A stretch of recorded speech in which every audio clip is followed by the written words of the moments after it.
Let's go. Open up. It's time for parkour. Alright, time for my mandatory parkour check. Let's get this over with.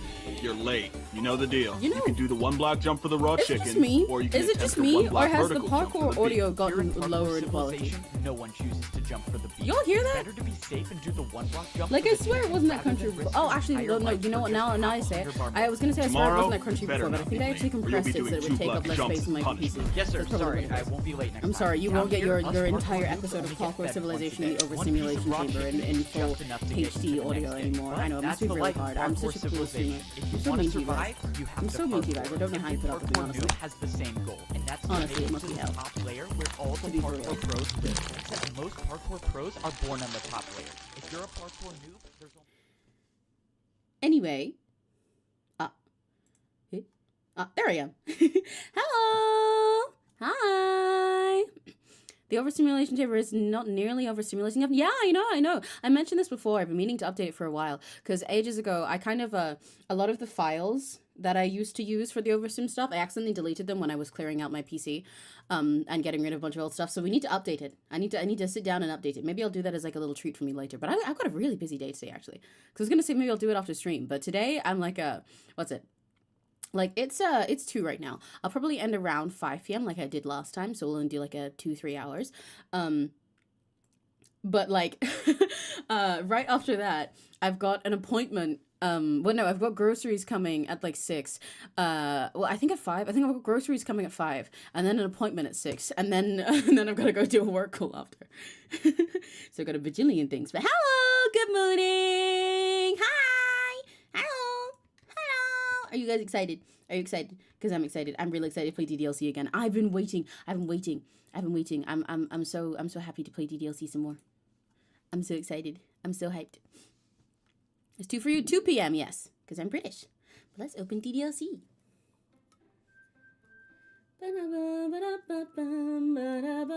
While we're here, by the way, let me know how the game volume is, and also my volume.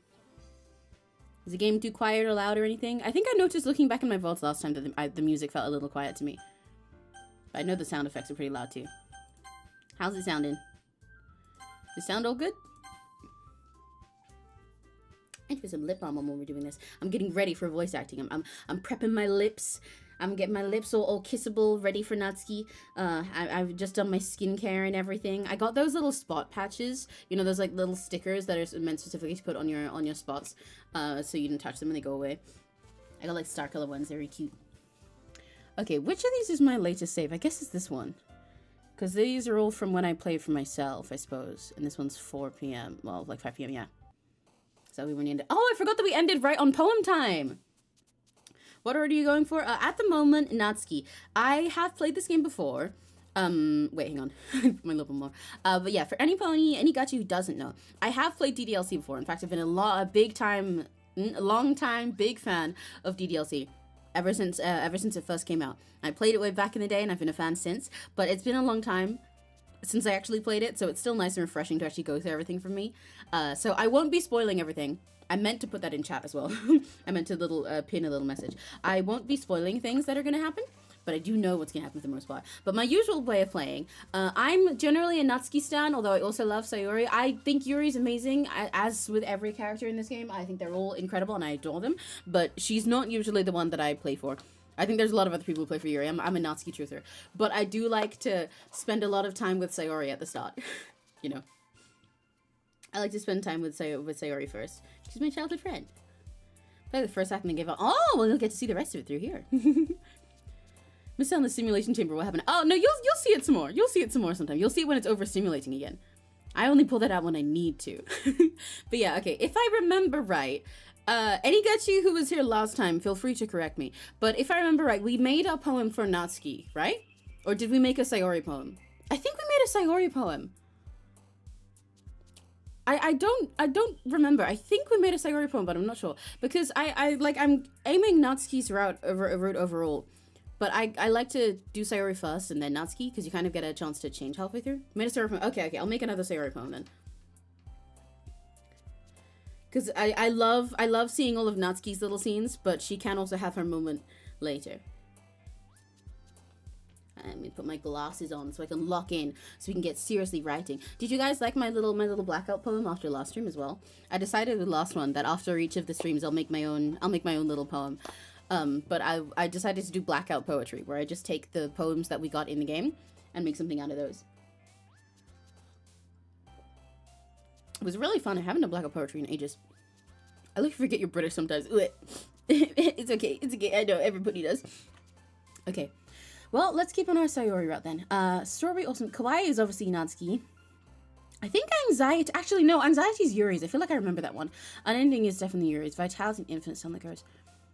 Vanilla is probably Natsuki one. I wonder if Color is Sayori's. Yeah! Off topic, it was so funny when you scroll through the comments in a yeah. Party, Time, Whisper, Aura, Essence, Grief, Entropy, Lipstick, Shiny, Lust. Ooh! Maybe Whisper. Fuck! That one's Natsuki's? Okay, that surprised me. Cry, Fester, Pleasure, Excitement, Landscape, Electricity, Hop, Sing, Giggle, Feather. I think Feather or Cry are going to be Sayori's. Let's try Feather. Yeah. Kitty, Puppy. It'd be cute if like this was Natsuki's and this was Sayori's because that's their energy. Marshmallow, Vivid, Blanket, Jumpy, Bed, Flea, Passion. I think Bed is going to be Sayori's. She's EP. The Queen of Pleasure. Okay. Intellectual, Romance, Milk, Childhood. Breathe, Ocean, Extreme, Incongruent. That's definitely a Yuri word. Parfait, Defeat, Joy, Summer, Melody, Kiss. Ooh. I'm gonna think either Breathe, Joy, or Summer. Let's try Joy. Pain, Prayer, Sunset, Secretive, Hair, Anime, Lucky, Forgive, Fireworks, Forgive. Friends, Playground, Sugar, Portrait, Raindrops, Tragedy, Philosophy, Warm, Silly, Whistle. I think the Raindrops are Friends. I was writing a poem in this game, and I was trying to get Yuri, but I didn't look at the code thing. They were all Sayori. Oh, no! Yeah, you do have to pay attention to the little jumpies. I think it gets pretty easy to tell whose words are whose after, like, at least the first time. I mean, obviously, I know this game pretty intimately, so I know all their writing styles and what they like in poems better, and some of the words I just have, like, properly memorized. But I think a lot of people misunderstand at first, especially if they're focused on Yuri. They might miss parts of Sayori's personality, which is intentional. I really like how the game's written this way. And miss which words are hers and just like take the Natsuki ones to be that because they're silly. Whereas for Yuri, they're like, okay, she likes dark stuff. So most of these words that are kind of emo must be Yuri's, right? Whereas for Yuri's in this case, it's more about words that are a lot more flowery or generally more complex. Like a lot of the longer words like extraordinary or uncanny or like incongruent are Yuri's. She writes in a way that involves a lot more purple prose and a higher reading level, I suppose is an easy way to put it. Whereas Sayori likes her words to be pretty plain, like they're just kind of honest. They're generally normal words to describe like... What the fuck is going by my window? To describe like these familiar feelings. Her writing is meant to, it normally captures mundane moments, but her own little personal feelings in there. They're all cozy and soft, even when they're sad. It's always bittersweet. And Natsuki's words in this are generally the ones that are pretty short, snappy, and very, very cutesy and childish. Thinking about Ayumi now. I was thinking about her already. Addie and I have been making DDLC OCs. Clumsy, Cloud, Sweet, Loud, Wonderful, Extraordinary, Judgment, Uncanny, Climax, Covet. Like, the Covet is definitely a Yuri word. Climax is a Yuri word. I'm pretty sure Extraordinary is one of hers. Uncanny probably is. Sweet, I imagine, is a Natsuki one. I feel like Loud could be a Natsuki one as well. I'm going to say either Clumsy or Clouds. Let's try Clouds. Oh, okay. Clumsy probably would have been the one. Waterfall, Promise, Heartbeat, Existence, Cheeks, Fickle, Bliss, Disaster, Sunny, Pure. I'm going to say Sunny or Promise. Let's try Promise. Yeah. Inferno, Precious, Socks, Love, Sticky, Fun, Captive, Embrace, Fear, Marriage. Ooh. I think maybe Precious. Embrace sounds kind of like it could be a Sayori word as well. Precious. Yeah. Skirt, Analysis, Candy, Disarray, Email, Chocolate, Dazzle, Broken, Effulgence. Like, see, like, this is obviously a Yuri word. Uncontrollable. A lot of the time, if you're trying to play for Yuri, you can just go for whatever is the weirdest word on the page.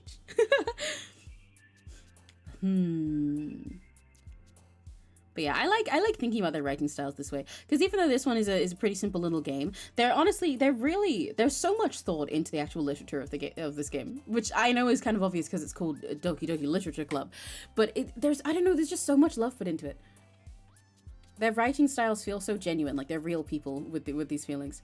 Okay, skirt analysis, candy disarray, email chocolate dazzle. Let's try broken. Yeah. Tears, cage, heaven sent, adventure, depression, happiness, desire, massacre, graveyard beauty. Let's go. Tears, shame, alone, after image, wrath, music, headphones, spinning, whirlwind, rose, anger. Ooh, this one's tricky. Maybe alone. Vivacious, papa. Oh, I think I know who that one is. Imagination, death, frightening, cute, meager, hopeless, dream, peace. I'm gonna say peace or imagination or dream. Let's try imagination. Ah, fuck. Okay, it was a little too long. Peaceful, together. Play, universe, disoriented, destiny, question, journey, jump, comfort. Agonizing, fluffy, variance, bunny, eternity, insight, dance, misfortune, sadness, and bouncy. Let's try sadness. Sadness is one of those words that I think a lot of people, that's a good example of what I mean. Where, like, if you're thinking of Yuri just as, like, this sort of emo words, you might take that for Yuri's one, but sadness is a very plain and simple word for that, right? 𝘆cie doesn't tend to write very big feelings in most of her poems, so she probably wouldn't be her word, but sadness is kind of too blunt of a way to put that for Yuri. Yuri, if she was trying to express sadness, would go about it a much more dramatic way. She'd put it in very different words, whereas sadness is kind of, that is, you know, that is what it is. It's sadness, plain simple, which is a Sayori word. I get the themes of a little doki doki stuck in my head all the time, me too. Contamination, mouse, special, lollipop, memories, misery, determination, poof, lazy, daydream. Daydream. I feel like memories has probably been a Sayori one as well. And maybe lazy. Smile, heart, melancholy, valentine, pink, starscape, cheer, hope, explode. Let's try hope. Yeah, okay, that was definitely a Sayori poem. We got a couple 𝘆cie and Yuri words in there, but that was definitely Sayori overall. Okay. It's time for me to lock in on my voice acting mode. I need to remember how I did all their voices. Because I peeked a little bit at my VOD to check, but I always forget in between streams. Another day passes, and it's time for the club meeting already. I've gotten a little more comfortable here over the past couple days. Entering the club room, the usual scene greets me. Hi, Amy! Hello, Sayori. Looks like you're in a good mood today.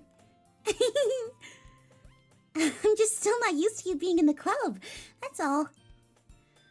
I see. That's a pretty simple thing to get you in a good mood. But I guess it's always the simple things with you anyway. Speaking of which, I'm kinda hungry. Will you come with me to buy a snack? No, thanks. That's not like you at all. I have my reasons. Why don't we take a look at your purse, Sayori? Okay, she's real. Why that? All of a sudden. No reason, really. I just wanted to look at it.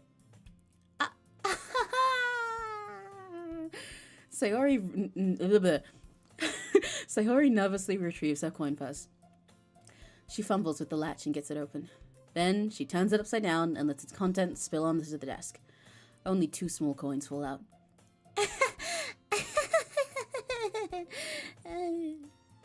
I knew it. I can see right through you, Sayori. That's not fair. How did you even know? It's simple. If you had enough money in the first place, you would have bought a snack before coming to the club room. So either you're not hungry and wanted an excuse to take a walk, or you plan to conveniently forget that you spent all your money so that I would lend you some. But there's one more thing. You're always hungry! And so that only leaves the one option. I give up! Don't make me feel guilty! If you feel guilty, that means you deserve to feel guilty. Yuri suddenly giggles. Eh? I didn't notice that she was listening in. Her face is in her book, as always. I wasn't listening or anything. It was just something in my book. Yuri. Tell Emmy to let me borrow some money. Don't get me involved like that, Sayori. Besides, you should only buy what you can responsibly afford. And frankly, after pulling a mischievous little stunt like that, your suffering is fair enough retribution. What? Did I just... I didn't mean that. I got too absorbed in my book. I love the dynamics in the world. Yuri's so cute. She's such a nerd. She's such a fucking nerd. I love it. I like how whenever she's trying to talk about things like this, it comes off so dramatic. It's so dramatic and serious just because she thinks about it in her book words, you know, like that's fair enough retribution. She kind of reminds me of Mighty, Honkai Star Rail, and Eula from Genshin. She's nothing like those characters overall, but specifically this part where they say things that sound like it's so dramatic and serious and like they're like, you know, fighting for their life in some kind of storybook, but it's just their way of saying a really basic concept. It's adorable. I used to like Sayori and Natsuki when I was like 9 or 10, but now I like them all. I just pick Yuri because they're long purple hair. That's so valid. That is very valid. Wait, where did I put my phone? Because I need to pin my little message in chat. Hello, hello. But no, yeah, that's so real. I've always liked all of them, but I will say I think I liked Yuri a little less when I was younger. With time, I, you know, grew to like fully adore every single character. But I get why a lot of people don't like Sayori at first, and Natsuki as well. I think I yapped about this a lot in the last one, so I won't take up too much of our stream time with this same ramble again. But I feel like a lot of people, when they first play DDLC or get into it, especially if they're like not fans of this kind of genre anyway, because a lot of people played it specifically because it was trending as like, whoa, this game is so scary and weird. It's scary and it's crazy, but it starts to seem like it's going to be a stupid ultimate game and then it's crazy. But they already are generally dismissive of like romance and visual novels and ultimates and like cute anime stuff, right? So they take all of that as just a stupid little preface so that you can get to the horror. The horror? horror. The horror. I need to get more British again. Get to the horror. And a lot of people like that, entirely understandable how they get there, by the way, end up really attached to Yuri and not fond of the others, because the others seem more leaning into these tropes and archetypes that just kind of give them the ick because they're a little bit too cute and silly, where Yuri seems more serious and thus more like a person at first.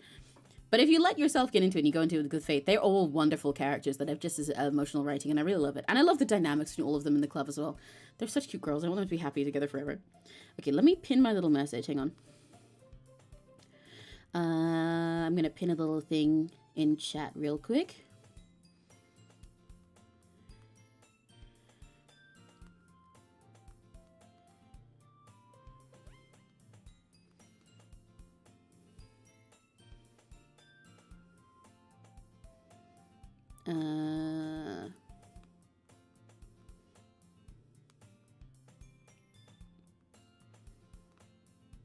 There we go. I meant to pin this.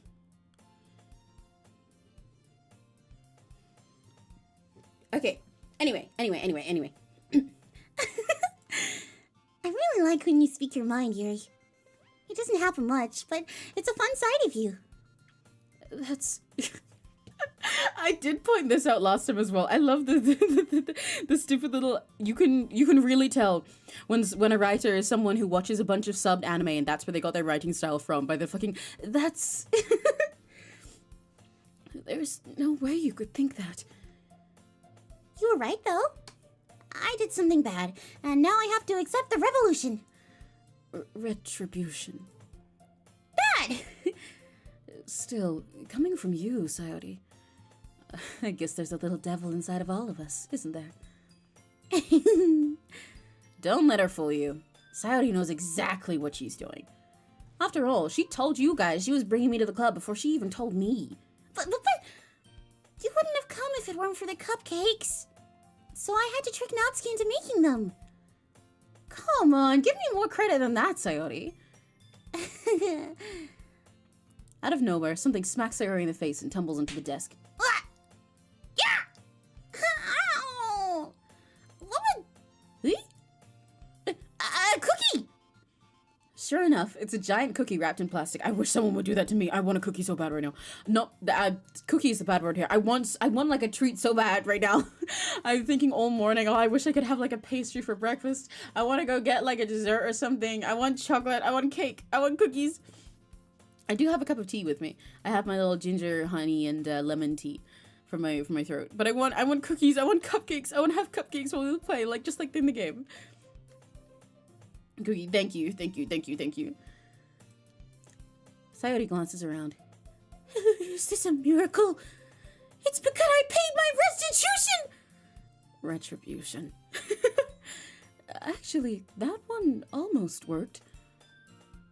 I was just gonna give it to you. But then I heard you blab about the cupcakes. It was totally worth seeing your reaction, though. 𝘆cie! That's so nice of you! I'm so happy. Sayori hugs the cookie. Jeez, just eat it. Sayori rapidly tears open the wrapper and takes a big bite. Sayori suddenly clasped her hands over her mouth.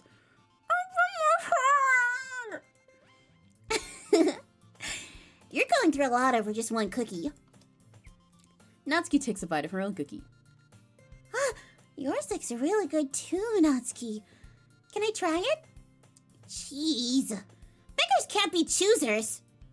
But yours is chocolate.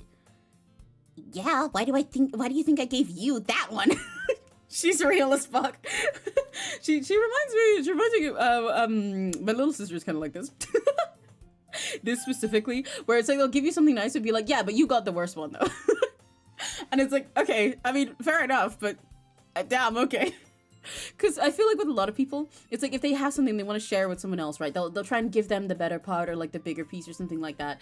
But my 𝘆cie and my little sister both are blunt in this same way. Blunt in the same way. It's just like, no, this is mine, and I'm getting the bit. But like, you can have the other one. Fine. Still, I'm really happy that you shared this one with me. Sayori gets out of her seat and goes behind Natsuki, then wraps her arms around her. Jeez. I get it. Cookie still in hand, Natsuki reaches up to nudge Sayori off of her. Sayori suddenly leans down and takes a bite out of Natsuki's cookie. Hey! Did you seriously just do that? Mouthful, Sayori trots away to safety. Yuri and I laugh as well. They're so cute. I love their little life. They're so cute. Jeez, you're such a kid sometimes. Monika, can you tell Sayori... Eh? Natsuki glances around. Monika isn't in the club room. Ugh. Where is Monika anyway? Good question. Have any of you heard anything about her being late today? Not me. Yeah, I haven't either. That's a bit unusual. I hope she's okay. Of course she's okay. She probably just had something to do today. She's pretty popular after all. Huh? You don't think she has a... I wouldn't be surprised. She's probably more desirable than all of us combined. That's true. Excuse me? Suddenly, the door swings open. Gay as hell, by the way, Yuri. Like, I know that was her being, like, self-deprecating, but that is fruity as hell. Sorry, I'm super sorry. Oh, there you are. I didn't mean to be late. I hope you guys weren't worried or anything. Huh? Monika chose the club over her boyfriend after all. You're so strong-willed. Boyfriend? What on earth are you talking about? Monika quizzically glances at me. Never mind that. What held you up anyway? Well, my last period today was study hall. To be honest, I kind of just lost track of time. That makes no sense, though. You would have heard the bell ring at least. I must not have heard it, since I was practicing piano. Piano? I wasn't aware you played music as well, Monika. I don't really. I kind of just started recently. I've always wanted to learn piano. That's so cool! You should play something for us, Monika. That's... See, once you notice that that's a thing, you really can't unnotice it. Why isn't your gender bend called Yaoi? Instead, his name is Yuki. Seeing this joke feels like, you know, in Ratatouille, when the critic eats the ratatouille and he's like transported back into when he's a child by how homey and cozy the food tastes and everything. That's how I feel seeing this joke. I'm like, oh my god, this 97-year-old chatter still makes DDLC jokes the old-fashioned way. I remember seeing so many jokes like this back when DDLC first got popular, but it's because Yuri is an actual name that means like lily. Whereas yaoi is just the name of BL genre. Yuri as flowers and the like as girls love is two separate things, but yaoi only exists as that and isn't a boy name. Hence the name Yuki for a gender bend. It also kind of makes sense as a hang on. For Yuri and Yuki as a name. I know I'm giving like a fucking nerd emoji answer when that was meant to be a joke, by the way. But in case anyone was actually curious. But it also kind of makes sense as a gender bend name, even aside from sounding similar as well. Because obviously they're only one letter apart, so it works the same. But also Yuki is like snow and stuff. And Yuri is like a white lily. So they kind of have a similar like pure, untainted imagery that can work really well for writing and stuff as well. She's playing a harmonica, yeah. Monika looks at me. Maybe once I get a little better, I will. I said that so weirdly. Hang on. Maybe once I get a little better, I will. That was still weird. Sorry, my brain's lagging out. I'm trying to remember exactly how I had their voices, because I had really specific ways that I was voicing each of these guys in my head. Like, not just the pitch, but specific in the delivery. I wonder if you guys have noticed. Yay! That sounds cool. I'd also look forward to it. Is that so? In that case, I won't let you down, Emmy. Monika smiles sweetly. The way everyone disappears from this shot. I didn't mean any pressure or anything like that.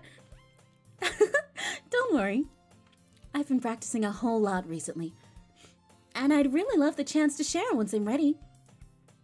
I see. In that case, best of luck. Gambatte. Thanks. So, I didn't miss anything, did I? Not really. I choose to leave out Sayori's mischievous escapade. I'm sure 𝘆cie will end up complaining to her anyway. It looks like everyone has already settled down. Sayori somehow already finished her entire cookie.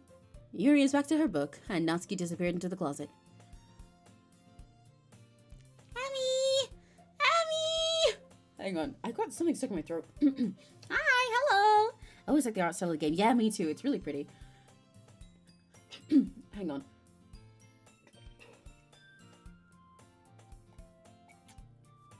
I have like... You know when you feel like there's like a burp stuck halfway up your throat? It's really annoying when voice acting and singing stuff, because it feels like I can't fully get the air that I want, and it's really bugging me. But I think I've got it now. But yeah, I love the art style of the game as well. I like how, in this early stuff, there is a lot of scuff around the edges in the art. Not in the style, but in the art itself, which I think is quite interesting. If I get into it all, and the reasons that I think it's I'll stop being an art nerd instead of a writing nerd as well. But a lot of it just comes from like a, you know, just like a messing up parts and like the early foundational of it, but having a really pretty rendering style over the top. But I really like the art style overall, and I really like looking at all the art that came with DDLC Plus as well, because it's so pretty. Seeing how their art has grown, but also the styles remain the same. I love it. Like the art that I have in the thumbnail, that came with Plus. Sayori suddenly comes up to me. I'm gonna go get some I'm gonna go get some supplies from another classroom. Wanna come with me? Supplies? What for? Well, you know how the festival is coming up. Me and Monika were gonna make some posters and stuff. So I need to go find some crayons and markers and glow sticks. Oh, I see. Sure, I'll go with you. Yay! Okay, Monika, we'll be back soon. Oh, are you going with Emmy to get the supplies? There's no need to trouble yourself. I'd be happy to go with them. Oh, but I wanted to go. It's so much fun exploring empty classrooms and stuff. Okay. It was just a suggestion. See if you can find poster paper too, okay? Okay! Ready, Emmy? Yeah, let's go. think I made Sayori's voice a bit squishier than I did last time. I kind of want to soften it out again. Sayori and I exit the club's room. Oh my gosh, I can't speak. Sayori and I exit the club room. I follow behind as Sayori hums and skips around the hallway. Honestly, it feels like I'm taking a kid to the mall or something. Sayori finds pleasure in the simplest things sometimes. Hey, Sayori, what exactly are we doing for the festival anyway? I'm not sure how you'd make an event out of literature. Me and Monika have it all planned out. Don't you worry. Is that so? Yep. We're gonna do a poetry performance. A performance? Of what kind? Well, everyone is gonna take turns on stage and recite their favorite poems. That sounds kind of dull. Emmy! You're not thinking about it the right way at all. It's not just about reading poems. It's about performing them. Like, you say the lines of the poem like, between my feet, the last remaining flower beckons to me. I twist the stem, freeing it from its clinging roots, caressing the final joyous moment between my fingers. But to what ends have I summoned this joy? For now, when I look in every direction, the once prosperous field before me is but a barren wasteland! Like that! Sayori, how do I put this? I'm sure it's just me, but it's impossible for me to take you seriously when you talk like that. Ah, you meanie. I'm working super hard on this, you know. I know. I just meant that it's a pretty unordinary contrast to your cute self. Don't say that. It's embarrassing. But I guess that means I'm doing a good job. Yeah, I guess so. I'm so excited. The festival is going to be so much fun.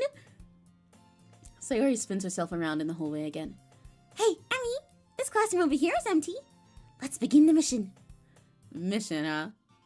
It's been a long time since I spent time with Sayori like this. But in the end, she hasn't changed one bit. She's nothing but a bowl of sunshine, drawing happy vibes from the world around her. Loud, incorrect buzzer!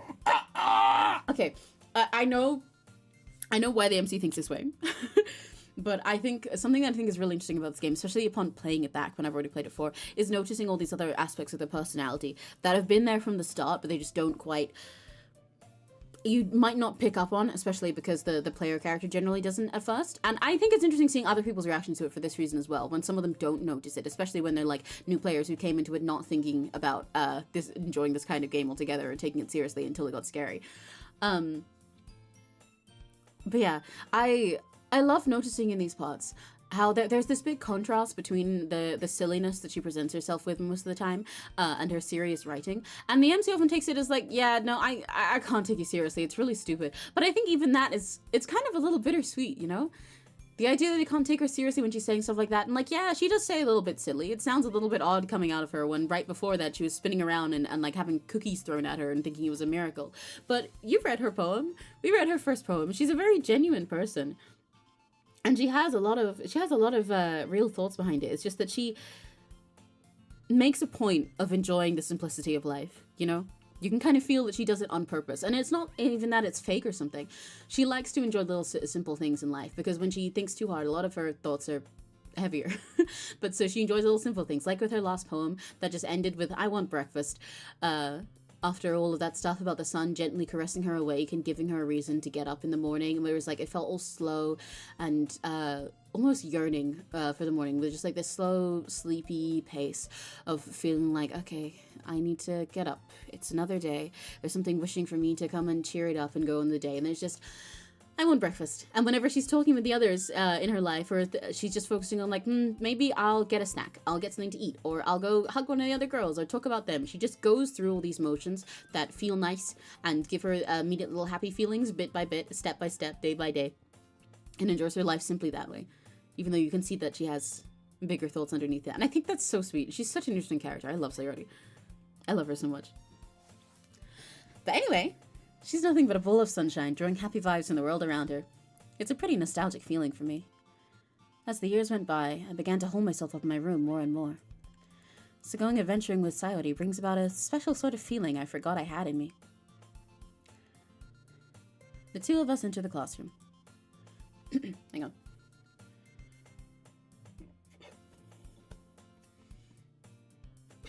My throat was being weird again. Anyway, 𝘆cie heads straight to the closet and I follow. Let's see what we have in here. Crayons! 𝘆cie pulls a box full of crayons off the shelf. They're the best brand, too! They're kind of dirty, though. 𝘆cie starts pulling various crayons out of the box, reading the color names. Alright, that's one down. Don't get distracted, we still need to find... Wait, I'm looking for my favorite color. Fine. Can at least move aside so I can look for the poster paper. Ah, I dropped one by accident! Ah! 𝘆cie bends over and smacks her forehead right into the shelf. She falls to the floor and the crayons spill all over her lap. Ow! You okay? My forehead! 𝘆cie clutches her forehead. Jeez, 𝘆cie. That's just like you, isn't it? Come on, let me see. Since 𝘆cie is sitting on the floor, I grab her by the waist and pull her out of the closet. You have to move your hands, 𝘆cie. It hurts! Just do it for a second. Yippee! We got another CG! She's so cute! She's so cute! She's so cute! Deskaru! She's so cute. I really like the art for this one. Wait, I want to take a screenshot. No, let me take my screenshot! Every time I try to take a screenshot, it fucking the screen, the fucking thing pops back up. There we go. I love her. She's so cute. She's so cute. She's so cute. She's so pretty. She's so cute. She's so cutie patootie.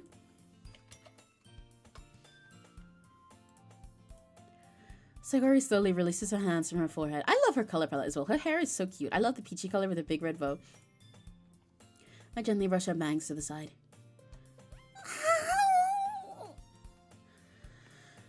Sorry. There's a huge red mark in the center of her forehead. A bump is starting to form as well. God damn, she hit her head hard. Man, that's gonna swell up.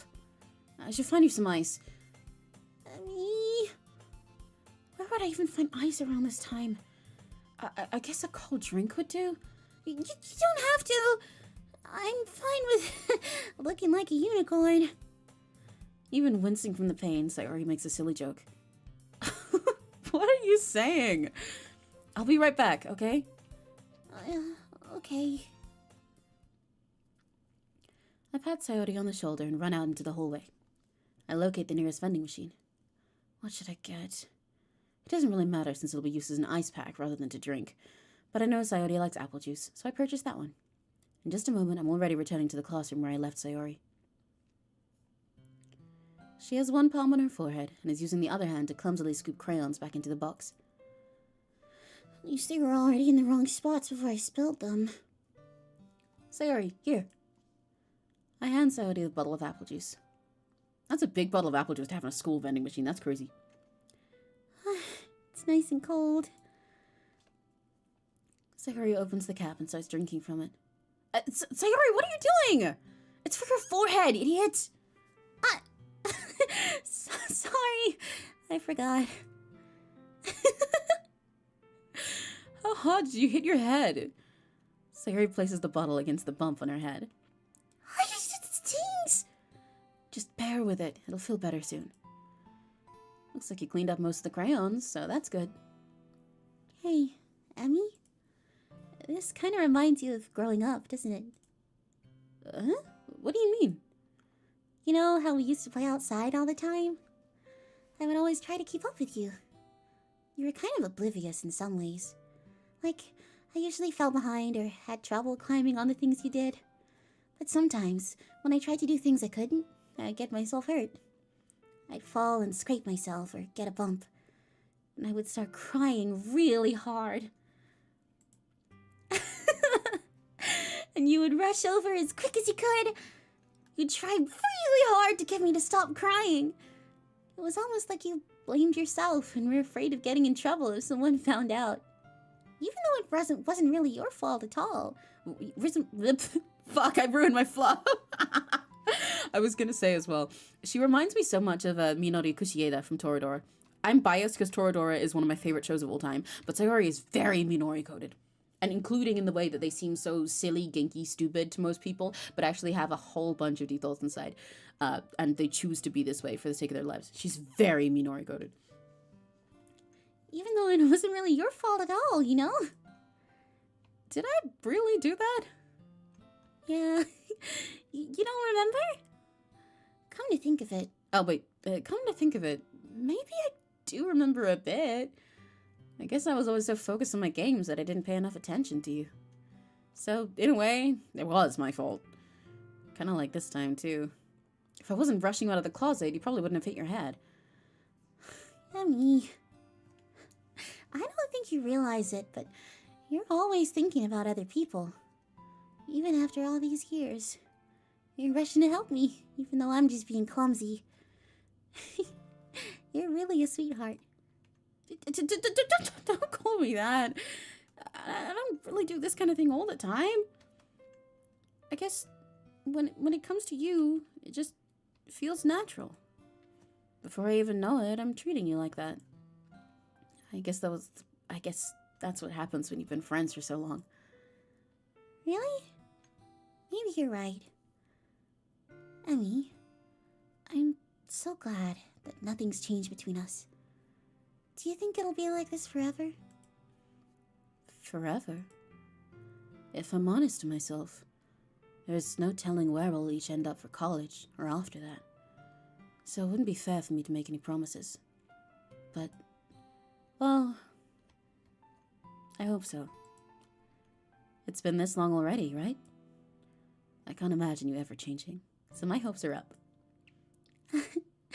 I'm so happy. Sayori has a whimsical expression in her eyes. We remain silent for a moment. She's so silly and clumsy on the outside that when I see her deep in thought like this, it makes me not want to disturb her. I guess we should go back. I don't want to worry Monika, you know? Good luck with that. She's gonna see your forehead either way. Not if I hide it under my bangs. Sayori huffs to her feet. Oh, I love that scene so much. She's so sweet. I love her, Sayori. I know I keep going on about Natsuki being my best girl and putting it in my little poems and everything, but I love Sayori so much. I'd marry her. I love her. I love her so dearly. I love her.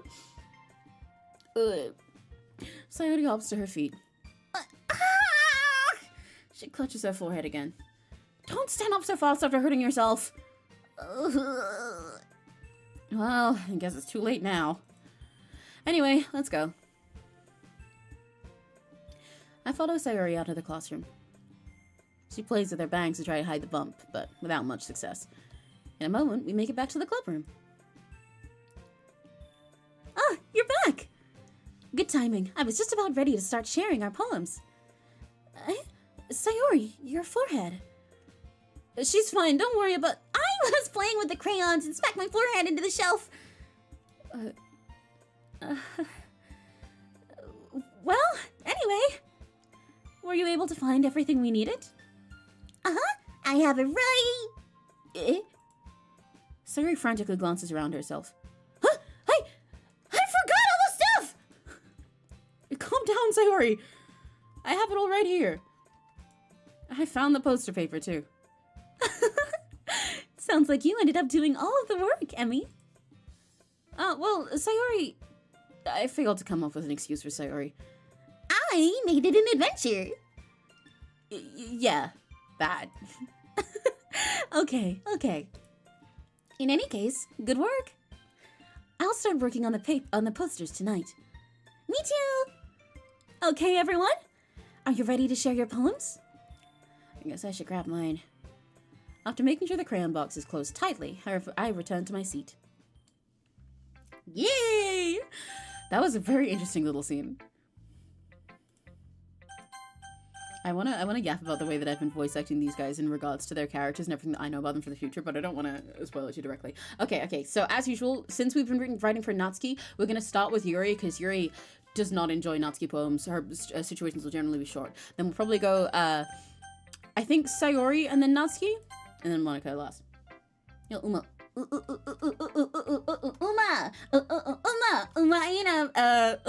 Monika. I actually don't remember how the setting is for that. Is it Umaina America? I don't remember how the setting goes. I know it's Uma in America, but I don't remember how it... Anyway. Uma! Anyhow. Let's see what you've written for today. Well done, Emmy. Your skills are already improving. Oh, wait, we've been writing a 𝘆cie poem, haven't we? So we'll do... I forgot that we've been writing for 𝘆cie because we just had the scene with her. I'm stupid. So we'll do as Yuri, Natsuki, 𝘆cie. I'm so used to Natsuki grinding. Really? Thanks, Yuri. Coming from you, that means a lot. Huh? It's nothing. I'm just happy to help inspire fellow writers. I know you're new to this, so don't worry so much if it seems like you can't get your poem to feel perfect. You don't need to be afraid to be a little more daring. Metaphors can go a long way. Don't feel like you need to work your brain like turning a bunch of gears. Try letting your mind wander through your feelings and write down the things you see and hear. That's one way to truly enable your reader to see into your mind. It's a very intimate exercise. I see. That's a certainly interesting technique. This is exactly how I write poetry too. And when I'm writing all together and writing descriptions for things, she's so right. And this is really fitting for the fact that she's talking about you writing a 𝘆cie poem right now, because that's generally how 𝘆cie does it. Her poems are very honest, but the reason she has the words she does is because she kind of just describes all of her senses in a lot of these ways. It's just like me for real. All of her senses in order to capture a very plain and human feeling. That's a certainly interesting technique. Thanks for sharing. I have, well, an example of that, if you'd like to read it. Of course! Is this a poem you wrote for today? Yuri nods and timidly hands me her poem. I love this one. I love this. I love every poem in this game, especially Yuri's and Monika's and Sarah's. But why am I said I love everyone, especially, and then listed like every single fucking character. But I love this one. I like how it kind of stumps a lot of people at first.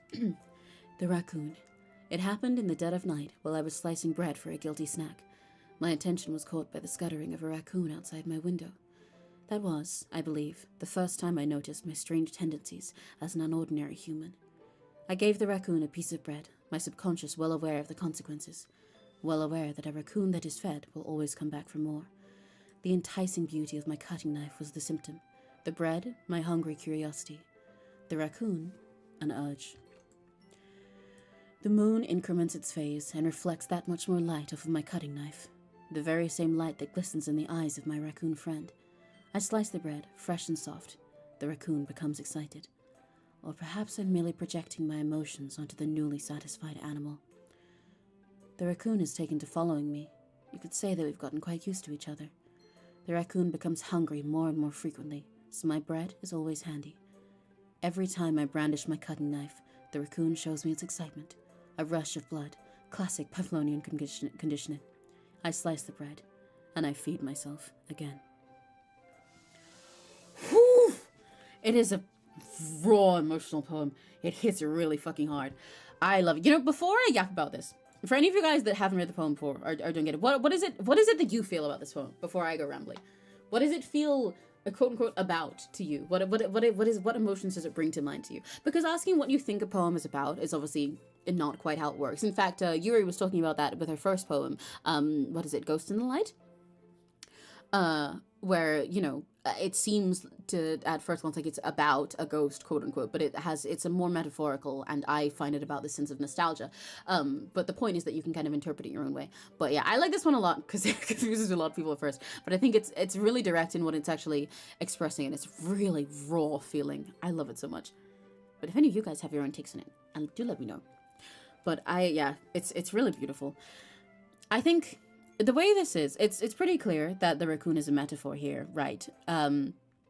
It's a metaphor for, like, I suppose a vice is the best way to put it. A vice or any kind of guilty, harmful feeling that you feed into for yourself. And based on the fact that it uses a cutting knife and stuff, it seems pretty simply like the easiest answer would be self-harm, especially because you talked about blood and stuff like that. So that could be plainly what it is on paper. Like, at first is the word I was looking for. But I think you can kind of take it for any emotion that follows that way, any sort of harmful vice, because you could use this, you could feel this poem and relate to it if you were thinking about it in regards to like being an alcoholic or any other thing that is harmful to yourself rather than just physical violence.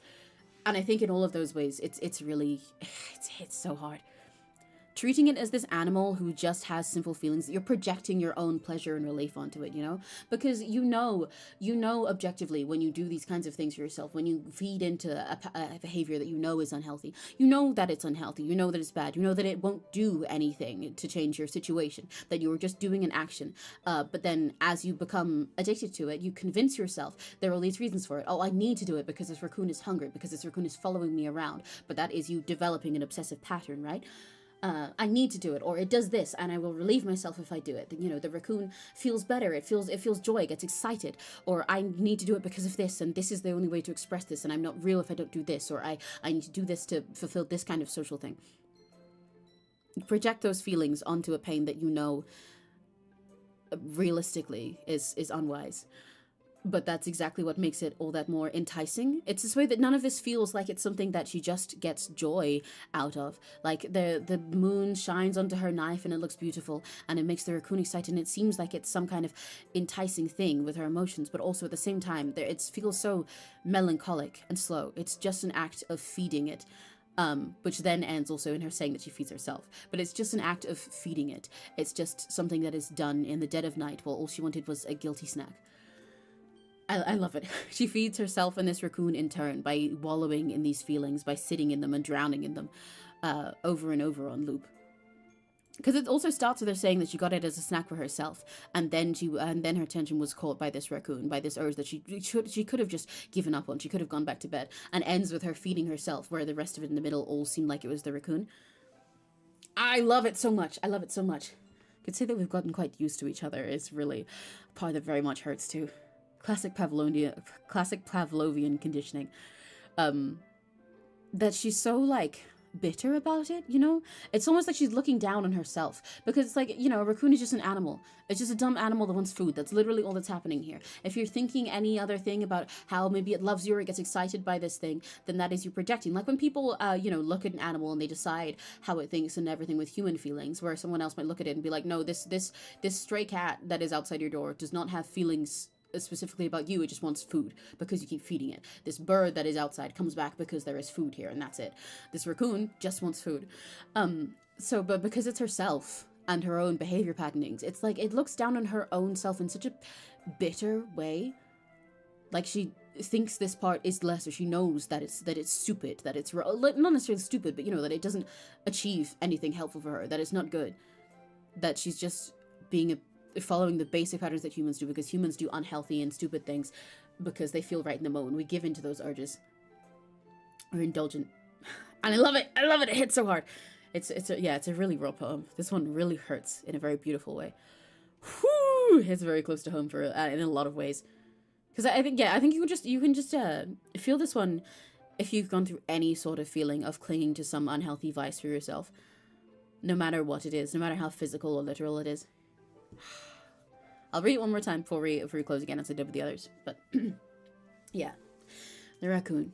It happened in the dead of night while I was slicing bread for a guilty snack. My attention was caught by the scuttering of a raccoon outside my window. That was, I believe, the first time I noticed my strange tendencies as an unordinary human. I gave the raccoon a piece of bread, my subconscious well aware of the consequences, well aware that a raccoon that is fed will always come back for more. The enticing beauty of my cutting knife was the symptom.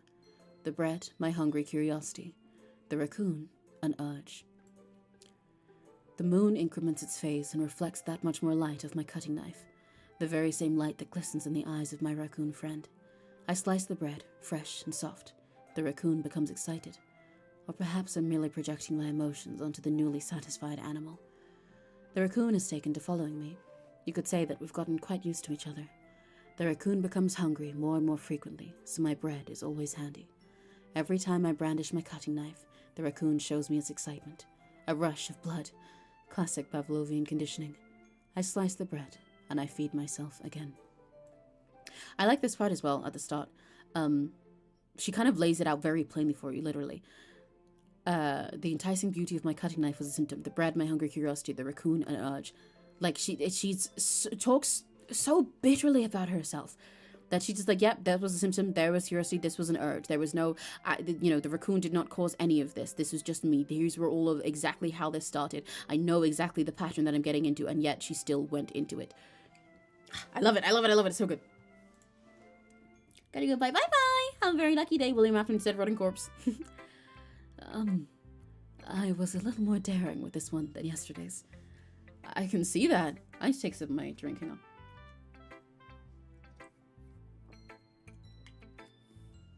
It's a lot more metaphorical. I don't know if it's my fault, but I can't imagine playing this game. It was like not only when I've already played it, but when I'm a literature nerd, it's really fucking funny sometimes.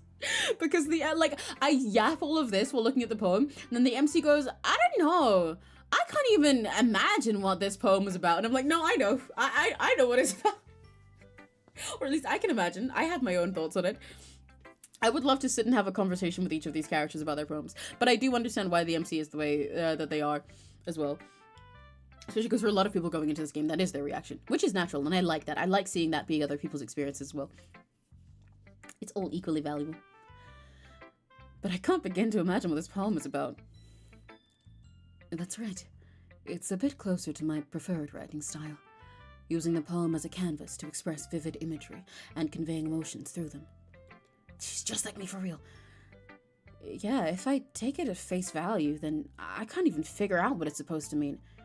Well, I think it's something that different people can relate to in their own way. I wanted to express the way it feels for me to indulge in my more unusual hobbies. It's those sort of things that I'm usually forced to keep to myself. So I sometimes enjoy writing about them. Why do you keep them to yourself? Because they're embarrassing. And people would make fun of me. Don't you have anything like that, Emmy? Well, yeah, I guess I do. I feel like everyone has a little something like that. The best we can do is respect each other and our individualities. Even if it's difficult sometimes, and some things make us uncomfortable. After all, if I hadn't learned to embrace my own weirdness, I would probably hate myself. I might be ranting a little bit now, but I'm glad that you're a good listener. It's a really beautiful conversation. And as well, because I related that more to like giving into vices you know aren't good for you, but having it as hobbies that are maybe not conventional and seemingly unhealthy, but work for you, and things that are less directly negative is really interesting as well. And also another way to take that poem, because she talked about it that way. I don't recall. I'm sure her dialogue obviously is different if you've written a Yuri poem this day, but I wonder what she says about it. I wonder if she's elaborates on those feelings and hobbies and stuff more. If you do, I'll need to play it again sometime so I can remember. Okay, let's go to 𝘆cie next. Hi, 𝘆cie. Well, it's not really any worse than your last one. But I can't really say it's any better either. I said this so British. Better either. Huh? You what? Well, anything that isn't a train wreck, I'll take it as a win. And I have the feeling you're probably the most critical. Hey! What makes you... wait, maybe that was a compliment? Glad to see someone recognizes my experience. Well then, keep practicing, and maybe you'll be as good as me someday. That's, something tells me 𝘆cie completely missed the point. Come to think of it, this kind of reminds me of 𝘆ci𝗿𝗿's poem from yesterday. You think so? Yeah, well, I guess if you've been friends with her for so long, you might be on the same wavelength. But you never really struck me as her type. 𝘆ci𝗿𝗿 is a type all of a sudden? Well, I don't know, but honestly, how can someone so, fluffy spend so much time with someone like you? It's like she's dragging around... dragging around? It's like she's dragging around a dead weight. It's like she's dragging around a dead weight. That wasn't a little unnecessary. But think of it this way. If it weren't for me, she'd probably just fly away like letting it go of a balloon. You could say we take care of each other in our own way. Whatever it is, I don't get it. Oh, yeah, I guess I'm supposed to show you my poem. Here. Oh, I like this one! I'm gonna say that about every single poem because I love all of them. But, you know what I heard about Amy? Oh, by the way, I will say, I think it's really fun with that we just read Yuri's poem. Yuri and Natsuki's ones here really kind of mirror each other in their topics and the emotions they express. So this is a great way of showing off their different writing styles and how they both have value, but they both have value but approach things in opposite ways. But they still think just as genuinely about their feelings behind the scenes. It's why these two work so well as friends or as girlfriends, despite really not getting along at first and not seeing eye to eye. I love it. I love it. Anyway. Amy likes spiders. You know what I heard about Amy? Amy likes spiders. Icky, wriggly, hairy, ugly spiders. That's why I'm not friends with her. Amy has a cute singing voice. I heard her singing my favorite love song. Every time she sang the chorus, my heart would pound to the rhythm of the words. But she likes spiders. That's why I'm not friends with her. One time, I hurt my leg really bad. Amy helped me up and took me to the nurse. I tried not to let her touch me. She likes spiders, so her hands are probably gross. That's why I'm not friends with her. Amy has a lot of friends. I always see her talking to people. She probably talks about spiders. What if her friends start to like spiders too? That's why I'm not friends with her. It doesn't matter if she has other hobbies. It doesn't matter if she keeps it private. It doesn't matter if it doesn't hurt anyone. It's gross. She's gross. The world is better off without spider lovers. And I'm gonna tell everyone.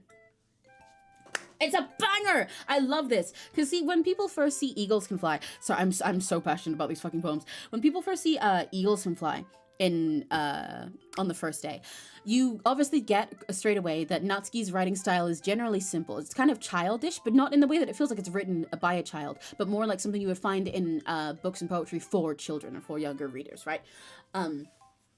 And so that makes it seem kind of stupid, especially if you read it after, like, Yuri's one, which is really vague at first, and Monika's, I'd say Hori's, especially because Eagles Can Fly is so short. But, you know, it has a point, it gets straight to it, and that's exactly why it hits you. It's meant to be accessible for everyone to read in that way. Amy Likes Spiders is a little different, because it's longer, and it has, you know, more of a story to it than Eagles Can Fly, which is almost just like a little snappy, sweet little rhyme to have, right? And I really like this one because it is kind of getting at a very similar point to Yuri's. They kind of mirror each other because they're both about feeling, you know, like othered in the world, like feeling out of place, feeling kind of alien, someone being othered from other people because of the things that they're into, because of the way that they are as a person, feeling strange and gross and wrong. But they're written from different perspectives, first of all, because Yuri's is fully, like, entirely delving inside of her head for a way that people can interpret it in their own ways. Entirely diving inside of her head and exploring how those emotions are through a metaphor that she lays out so you can sort of feel it in the senses, you know, with the raccoon and how she feeds into it, and how she knows that she's strange and looks at herself like something is wrong. And that her hobbies are, you know, unusual and disgusting. And she talks about herself in that one in a way that feels kind of bitter and like self-aware, but explores that feeling of giving into a vice and knowing that you're just human and you're doing something that is shameful. And it's kind of up to you how you feel about it. It hurts. Whereas this one, Natsuki puts you in the shoes of the other person, right? Of someone else talking about this girl named Amy, where it's like, yeah, she has all these other things about her, but I'm not friends with her because she likes spiders. And she does these nice things for me, and she has these things that are beautiful about her. She has a cute singing voice, and she helped me when I hurt, but she likes spiders. That's why I'm not friends with her. I can't look past that. She likes spiders. And even at the end, it gets to the point where it says, doesn't matter all this stuff. The world is better off without spider lovers. I'm going to tell everyone because she likes spiders. She's gross. She's the spider girl, no matter what else there is about her. Natsuki puts you into the shoes of other people, and it's kind of, she gets more direct into what her point is. For Yuri's, it's kind of left for you to interpret how you feel at the end. There's never quite a moral to the end of Yuri's. She wants to express that feeling and then leaves it to you how you respond. And even though in both of them, you know, the thing they're talking about is kind of indirect for you to decide how it relates to you, right? Because in Yuri's, you can take that raccoon and that feeling as any sort of vice you have, any weird hobby or whatever you have, anything that feels like it's wrong wrong and feels bad that you have to keep to yourself and that you kind of know it's shameful and you keep feeding into it and finding excuses for it. Whereas for Natsuki's, liking spiders isn't necessarily the point. You don't have to think about this real person called Amy. That's not the point. It's not her talking about a real person. And it doesn't have to be about her liking spiders. It's about something about her that she has that makes everyone treat her different, makes everyone see her different, and make her think that she's just not a person. But in Natsuki's, by the end of it, with the way that she keeps her lines all punchy and everything, and digestible in their text, it kind of, it gets to a point by the end of it. Because, like, the fact that she says here, it doesn't matter if she has other hobbies. It doesn't matter if she keeps it private. It doesn't matter if it doesn't hurt anyone. It's gross. She's gross. The world is better without spider lovers, and I'm gonna tell everyone. You know pretty clearly that this character is in the wrong here, and that they should give her a chance. And she's trying to express that because she wants to... How do I put it? Yuri tries to... And I don't know, I just think it's really interesting. Yuri writes in a way that she wants to get her own feelings onto paper so she can express them like for her own catharsis, It's just to put these feelings out as a piece of art. It's cathartic for herself. Natsuki does this to express things more in a way that she's communicating with someone. When she talks to people regularly, she comes off kind of blunt. She also doesn't talk to that many people altogether. She doesn't talk to most boys straight away. She's very tsundere. She keeps to herself. But poetry, she literally uses it to tell people things, to communicate directly a point to them. She uses it like a conversation with someone. Whereas Yuri uses it to express her own feelings for herself as catharsis, and then invites you to share it with and see how you feel. So, see, they complement each other so well. They are such perfect foils for each other. I love these characters. But yes, I love this poem as well. I really love it. I think it's very relatable and fitting, especially because, I think for Amy Likes Spiders, not only, obviously, it sounds like she has, a hobby in this one, right, that you can relate it to, especially in Natsuki's case, she likes manga and everything and all this cute stuff, and she has to kind of defend herself that it's even literature in the first place. And I will definitely be replaying, so we can go through Natsuki's route sometime, by the way, just so you know, because you know how much I love Natsuki. We definitely will. But for little spoilers, she talks a little bit about her home life and keeping these things to herself there as well. And so you think you can relate it to that, especially because I know a lot of you guys are like weebs and nerds. I'm sure you know the feeling when people treat you like this, that you like something or you like some weird thing in private and it doesn't hurt anyone. You're just enjoying it for yourself. Maybe you're enjoying a piece of fiction and someone thinks that your ship or interest is weird, or maybe you have some hobby that's kind of, I don't know, like childish or strange, and people think it's strange that you enjoy that and indulge in it, even though you're just doing it for yourself and you just like your silly thing. But it kind of fits in a bigger sense as well, because I kind of relate to this in regards to, being queer. You can read this as Amy being gay, even, it feels fitting even for that. In any situation where someone others you for something and treats it as if it just denies everything else about you as a person. Because this character is kind of the same as when you meet someone that I think it's especially common with old people, or actually really young people as well, who've been sort of misled into things like homophobia and stuff and other kinds of discrimination, where they've just been built up into that by the world around them and not thought about it, and they think well, yeah, but this person's gay, so they're gross.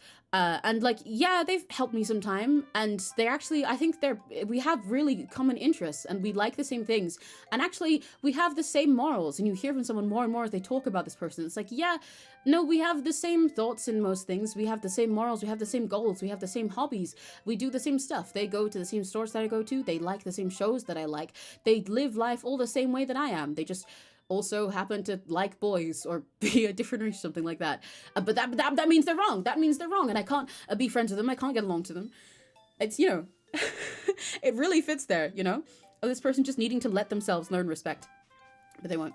But yeah, I love this poem, and I love Natsuki and Yuri as foils to each other. And this is why they're such great characters, and also why it makes me so mad when people blindly side with Yuri during their arguments and just agree that, yeah, Yuri's writing seriously and Natsuki's writing is for kids, therefore Natsuki's being a bitch, which is not true. They're both misguided when they talk to each other. And Natsuki is more aggressive when they argue, and sometimes more in the wrong because she's really defensive about it, but she's also like that because she's used to not being taken seriously. And when those two get closer together, they have such a good relationship, and I love them so dearly. They're great characters. I love DDLC. Anyway, let me reread this one more time before we go talk to Natsuki about it. Amy likes spiders. You know what I heard about Amy? Amy likes spiders. Icky, wriggly, hairy, ugly spiders. That's why I'm not friends with her. Amy has a cute singing voice. I heard her singing my favorite love song. Every time she sang the chorus, my heart would pound to the rhythm of the words. But she likes spiders. That's why I'm not friends with her.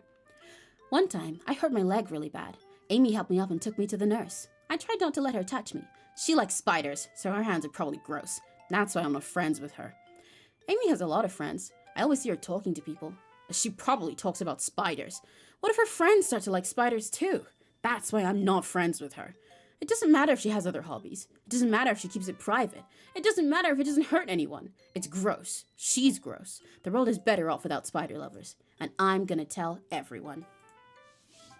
It's so peak.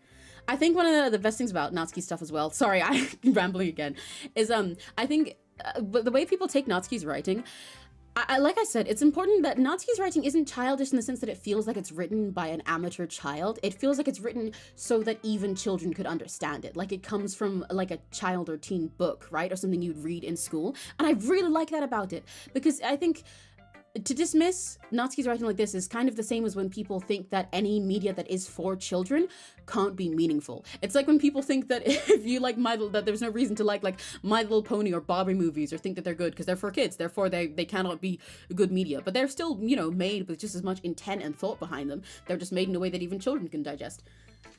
And I love it. I love it. I love it. I love it. Not bad, right? It's quite a bit longer than yesterday's. Why is there something on my fingers? What the fuck is on my mouse? That's what it is. Sorry. I think I got some kind of... I think when I was eating snacks earlier, I got some of it on my mouse. And like the tiny little bit of residue on it on my mouse has been really bugging me because I keep feeling it on my fingers. I'm picky. Hold on. Let me try and clean this off without fucking up the game by holding my keys.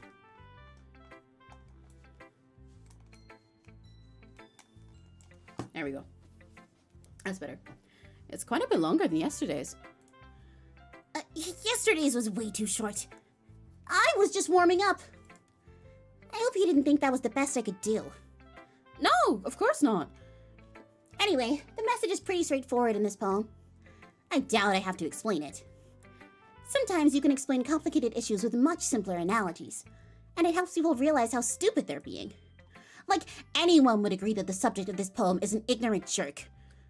Do you know people like that? Of course. It's about how everyone thinks, but that doesn't matter. It can be about anything. I wrote it to be easy to relate to. Everyone has some kind of weird hobby or guilty pleasure.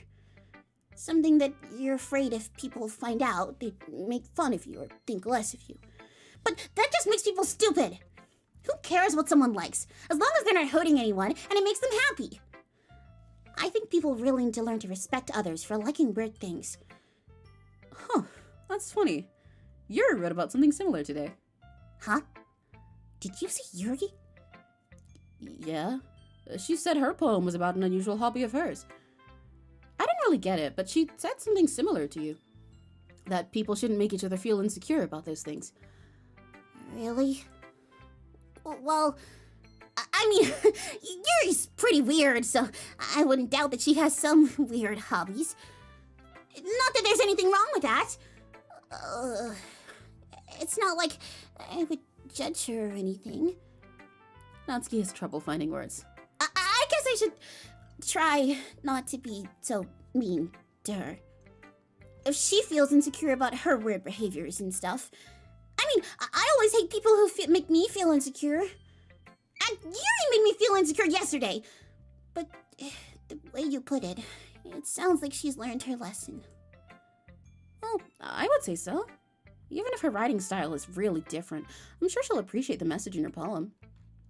It's what I do best, after all. I don't like writing unless there's a good message to take away from it.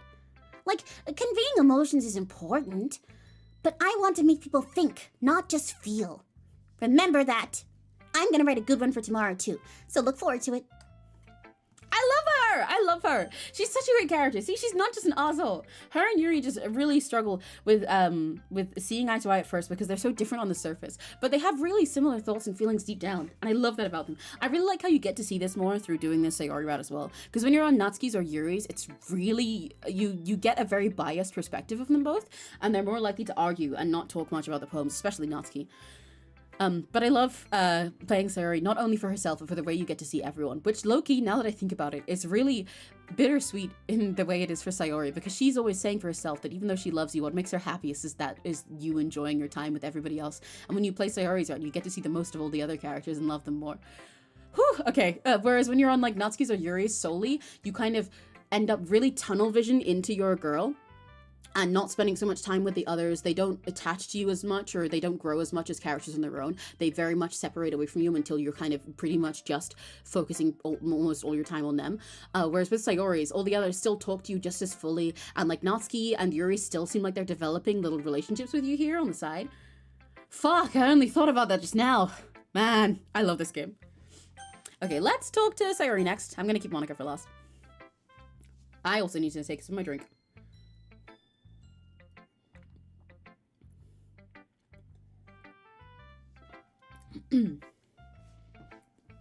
Listen about the dub. You do quite well. Thank you, thank you. I'm glad you guys like my silly voice acting. Emmy, I really love your poems. I can't believe you've been hiding these from me. I'm not hiding anything. But your poems are so good. Yesterday's, and this one too. You can't tell me you haven't done this before. I mean, you're really the only one who feels that way, so... Huh? No way! Not even Natsuki? Well, I guess Natsuki is the least likely to admit how much she likes something. But I don't think it's that. What do you mean? Oh... I guess I'll be honest about it. It's a lot easier to write poems when I'm thinking about you. Huh? Whoa! Stop thinking weird things, idiot! I just mean that you're a really expressive person, I guess. How am I supposed to write poems about my own stupid life? But you somehow make everything in your life an adventure. Even the little things. Like cooking. Let's not talk about that. So, yeah. I guess what I'm saying is that I can feel more feelings through you than I can through myself. We have that kind of weird connection. I need to drink some water. It's your fault for getting in my business all the time. I don't know if I understand. You never understand when I try to explain things to you, do you, Sayori? I pat Sayori's head. Hey, I'm not a kid, you know. Are you sure about that? Maybe. Sayori starts fiddling with her pencil between her hands. Hey, Emmy, will you give me your poem? I kind of want to keep it. Huh? Why? Because, well, it's the first time you've written something for me. Sayori, you completely misunderstood. I didn't write this for you. Ugh. Are you even listening anymore? Well, whatever. I'll give it to you when we go home. Really? Snap. I broke my pencil. Sayori hastily bends down to pick up the piece she dropped. But being inattentive of her surroundings, she bumps right into me. Sorry. It's fine. I'll get it for you. I bend down and pick up the broken pencil. Sayori clutches the desk beside her to support herself, knees shaking. I'm a little clumsy today. Let's sit down, Sayori. Yeah. I grab Sayori's arm and help her sit at the desk. Anyway, I still haven't read your poem. Oh, sorry. I forgot about that. But it's not as good as yours. Jeez, don't worry. I'm sure I'll like it. Ooh, this one hurts. All of Sayori's hurt, but this one is very bittersweet and beautiful. And I will say also before that, I love Sayori so much. B, I love this relationship with her. Just how excited she was over the idea of being able to keep her poem that she snapped her pencil. She's so sweet. She's such an earnest girl. I'm also thinking about the way she's so clumsy at the moment and her legs shaking and stuff. I know part of that is just because she was kind of overwhelmed with the excitement of like our sort of like half confession of feelings. But I wonder if she accidentally skipped breakfast today. Because she was so clumsy when we were like going through the closet and everything before, right? And she wanted us to buy her a snack because she had no money. And they, like, you know, the MC said she's always hungry, but she still didn't really get anything until that cookie. And was hungry enough that she wanted some of 𝘆ci's too. And we know that she kind of rushes into rushes to work, to school every morning because she wakes up really late because her uniform's always messed up. We commented on it before. But anyway. Okay. Am I late? No, it's okay. You can come in anytime. You're still in time for plenty of me yapping and rambling about literature and about DDLC characters anyway. Bottles. Bottles. I pop off my scalp like the lid of a cookie jar. It's the secret place where I keep all my dreams. Little balls of sunshine, all rubbing together like a bundle of kittens. I reach inside with my thumb and forefinger and pluck one out. It's warm and tingly. But there's no time to waste. I put it in a bottle to keep it safe. And I put the bottle on the shelf with all of the other bottles. Happy thoughts, happy thoughts, happy thoughts in bottles, all in a row. My collection makes me lots of friends. Each bottle a starlight to make amends. Sometimes my friend feels a certain way. Down comes a bottle to save the day. Night after night, more dreams. Friend after friend, more bottles. Deeper and deeper my fingers go, like exploring a dark cave, discovering the secrets hiding in the nooks and crannies. Digging and digging, scraping and scraping. I blow dust off my bottle caps. It doesn't feel like time elapsed. My empty shelf could use some more. My friends look through my locked front door. Finally, all done, I open up, and in come my friends. In they come, in such a hurry. Do they want my bottles that much? I frantically pull them from the shelf, one after the other, holding them out to each and every friend, each and every bottle. But every time I let one go, it shatters against the tile between my feet. Happy thoughts, happy thoughts, happy thoughts in shards all over the floor. They were supposed to be for my friends who aren't smiling. They're all shouting, pleading, something. But all I hear is echo, echo, echo, echo, echo, inside my head. Fuck! Oh, this one hits real close to home. It hurts really bad and really good. It's so bittersweet. Oh, I love it so much. So with Sayori's, I feel like, especially for the kind of how do I put it, audience that we have here, I feel like it's pretty clear what a lot of them about, right? Or at least on the surface, because Sayori is very honest in her poems. I need to drink some more water. Why is my voice running out so much today? Hang on. It's pretty clear the main thing they're about at first, right? But that's part of why they're so beautiful. They kind of land, obviously, all 𝘆ci's and Yuri's are always two ends of a spectrum of their poetry, with Monika and Sayori falling somewhere in between. Sayori is closer to sort of the 𝘆ci end, where they're very honest and upfront about what they're feeling, but she puts it in these beautiful little ways. She tries to describe pretty simple things, like how to put it, I think I talked about it when we were just saying why she has certain words before, right? Because she has these emotions that she wants to express about her life, that she wants to tell you, and she puts them in these little metaphors, but it never is like entirely detached from what they originally are, right? Like Yuri talks about a raccoon that she's feeding, that she's cutting bread for in the middle of the night, whereas for Sayori it's like, yeah, no, I'm plucking out my dreams like they're these little fuzzy things that I store inside of a jar, right? She's still clear about what she's talking about, but just uses a metaphor to try and make it a little bit more physical, to walk you through the feelings that she has in those moments, but uses simple words so it's still kind of mundane and soft and cozy. Welcomes you in like a blanket around it that you can relate to, and I love it so much. Oh my gosh, this poem. And for this one, obviously, yeah, from the start, it has this feeling that you really get a deeper dive into Sayori with it, because the first one, I think, already expresses a lot of her personality and her issues, and her struggles in trying to be the person that she is, and being so whimsical, but having thoughts and feelings that make life hard for her, so that she chooses to enjoy life simply, just to make it easier and get through each day one at a time. With her first poem, which I'm forgetting the name, I think it's Dear Sunshine, her first one. But obviously in that one, it is so short and simple, and she mentioned that I think she wrote it that morning, just about what she was feeling then and there, and then, you know, says at the end that she wants breakfast. And it seems like it's kind of just silly, but this one, clearly she stopped for a sec to try and express exactly what it is that she goes through in trying to be so silly and cheerful and whimsical and be a peacemaker for everyone. Because it's also, I like the way that the writing switches in style a lot throughout this, that I think is really beautiful. In some moments it feels really kind of visceral and raw in the descriptions that are a little bit kind of uncomfortable, and then other times it's really silly and cute. Like, you know, the secret place where she keeps all her dreams, little balls of sunshine all rubbing together like a bundle of kittens. But also she said that she pops off her scalp like the lid of a cookie jar, which is freaky as hell for the first line, you know? It sounds kind of uncomfortable, which makes it clear from the start this isn't quite what she should be doing. That she has to like open up her head like it's a cookie jar to pop off, and then there's all these fuzzy little dreams in there. But immediately before she can enjoy that warm and tingly feeling in her hand, she takes it and stores it away. It doesn't belong to her, and she's empty of it so quickly.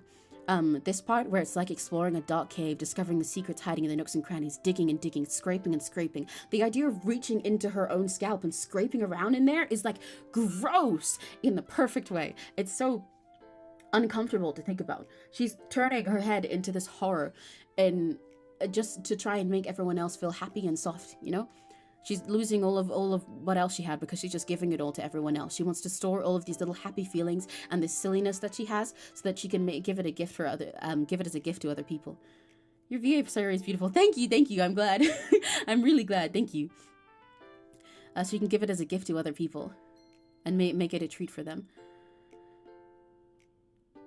She wants to keep all of these little parts of her whimsy as something that she can hand over to others. It's like how she says constantly throughout this that what makes her happiest all the time is she wants us to have friends. She's always thinking about us, and like, you know, even points out to us that we're always thinking about other people ourselves and the things that we didn't quite notice.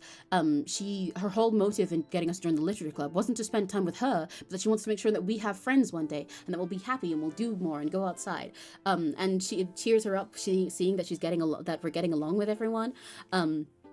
And I talked just now about how throughout her whole route, you kind of get a lot more time with the other girls than you do when you're on their own ones. Because when you're dedicated to Yuri or Natsuki, you really kind of end up tunneled into just spending time with them or just having the longest conversations with them. Whereas Sayori, you still develop a relationship with everyone. She's so silly even when things hurt. Like when she hit her head earlier, when we came back into the club room with Monika, before we could even finish things, she was just like, ah, I got silly and I hit my head. And then Monika didn't even fully respond to it. She just kind of could tell what was going on and moved on.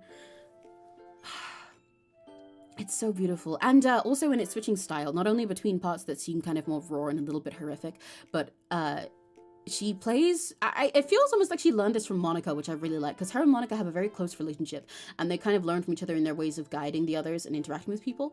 But it feels almost like she learned from Monika in these ways of changing like her style of the poetry. Like, I think it'll be easy if I just get to the point of what I'm saying rather than describing it. But like how here, right, it starts off entirely lacking in any rhymes. And then she has this little line of the happy thoughts in bottles all in a row.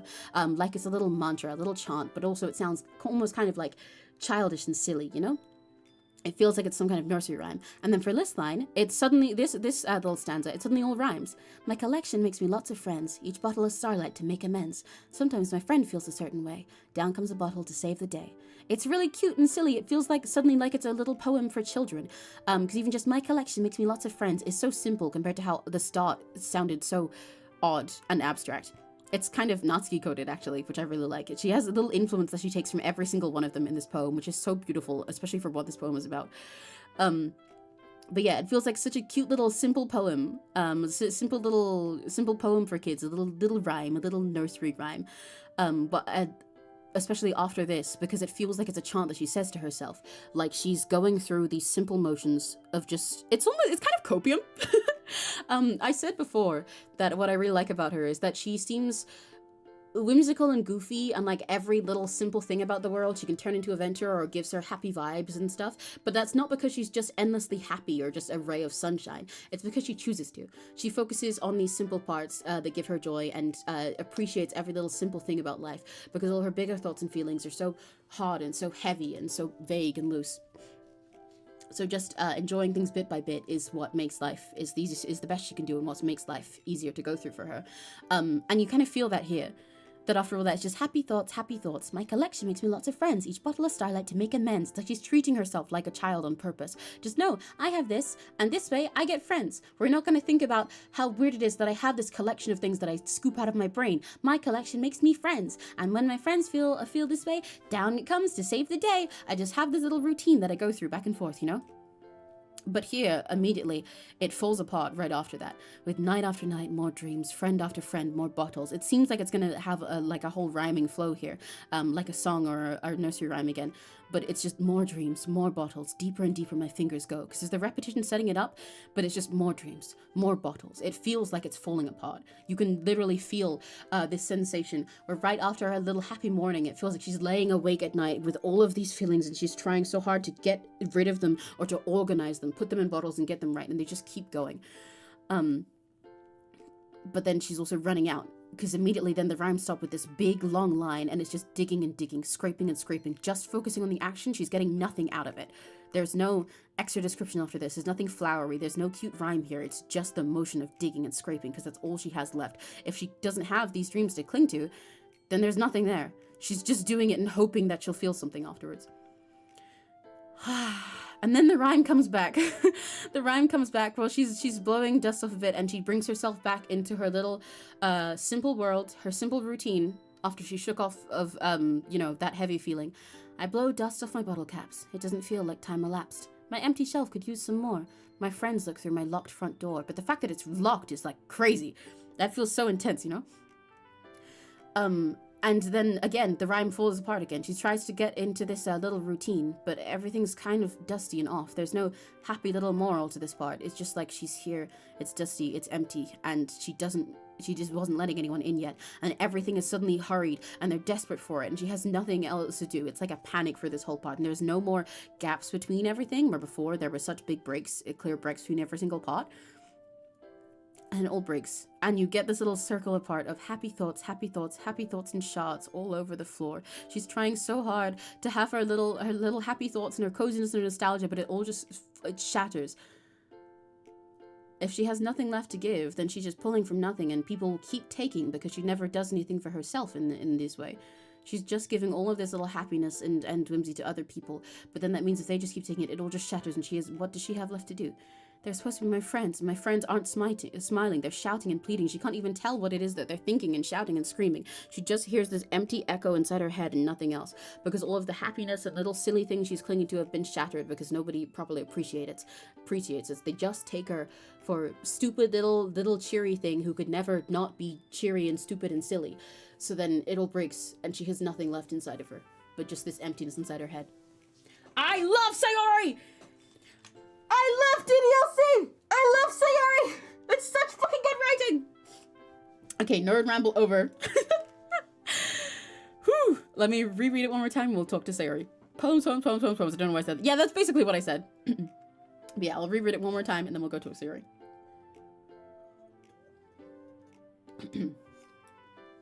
Bottles. I puff off my scalp like the lid of a cookie jar. It's a secret place where I keep all my dreams. Little balls of sunshine, all rubbing together like a bundle of kittens. I reach inside with my thumb and forefinger and pluck one out. It's warm and tingly. But there's no time to waste. I put it in a bottle to keep it safe. And I put the bottle on the shelf with all of the other bottles. Happy thoughts, happy thoughts, happy thoughts in bottles, all in a row. My collection makes me lots of friends. Each bottle a starlight to make amends. Sometimes my friend feels a certain way. Down comes a bottle to save the day. Night after night, more dreams. Friend after friend, more bottles. Deeper and deeper my fingers go, like exploring a dark cave, discovering the secrets hiding in the nooks and crannies, digging and digging, scraping and scraping. I blow dust off my bottle caps. It doesn't feel like time elapsed. My empty shelf could use some more. My friends look through my locked front door. Finally, all done. I open up, and in come my friends. In they come in such a hurry. Do they want my bottles that much?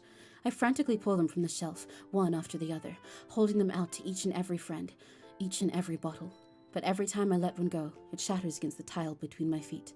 Happy thoughts, happy thoughts, happy thoughts in shards all over the floor. They were supposed to be for my friends who aren't smiling. They're all shouting, pleading, something. But all I hear is echo, echo, echo, echo, echo, inside my head. Hi, I'm back. Welcome back. You just missed my crazy, ages of rambling about this poem and about 𝘆cie_𝗿. Hello. Holy crap. 𝘆cie_𝗿, did you really write this? This is another moment where I really struggle to relate to the MC, but in a good way. Again, I like the difference between me and the MC because I know that the way they write the MC in a way that feels really realistic for a lot of players of this game, and what your first experience of it might be when you kind of take a lot of these things for granted. But obviously I know these characters intimately already, and also I just kind of have a lot more literature nerd thoughts. Literature nerd thoughts. But I think, you know, if you know Sayori and think about these parts from the get-go, then it is really clear that she wrote this poem. It still feels clearly Sayori's compared to the others. You can just kind of tell that the other one was written a little bit more in a rush, and this one had more, like, she sat down to try and have put her thought into it. And I love that. I love that little difference. But it still clearly got Sayori's flavor in it. I love it so much. I love how you read the poem. Thank you, I'm glad. I like reading the poems. I turn back to my voice to read the poems, but with a little bit of influence from each characters, and then we get to voice act after. Of course I did. Didn't I tell you yesterday I was gonna write the best poem ever? I need some water, hang on.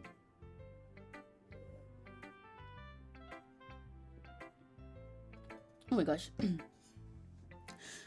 Yeah, but I mean, I didn't expect something like this coming from you. Monika taught me a whole lot. I've been really in touch with my feelings recently. I see that. I was right. I told you. I was right. I literally said that you can feel in the poem. It feels like she's taken influence from Monika. You can tell how close their relationship is. Now they're always learning from each other, and that she's teaching her, and that she, you know, tried to like sit down and properly write a good poem with this one. Whereas she, you know, she still thought about that with the last one, but it was something she just wrote in the morning, try and do her best. Whereas this time she was like, okay, no, I'm gonna really do something. And you can feel the influence from, like, her friends and everything, but especially, like, an intentional one from Monika. I love it so much! Why have I got, like, a burp stuck in my throat again? He's the one to, like, burp me like a baby. Oh my god.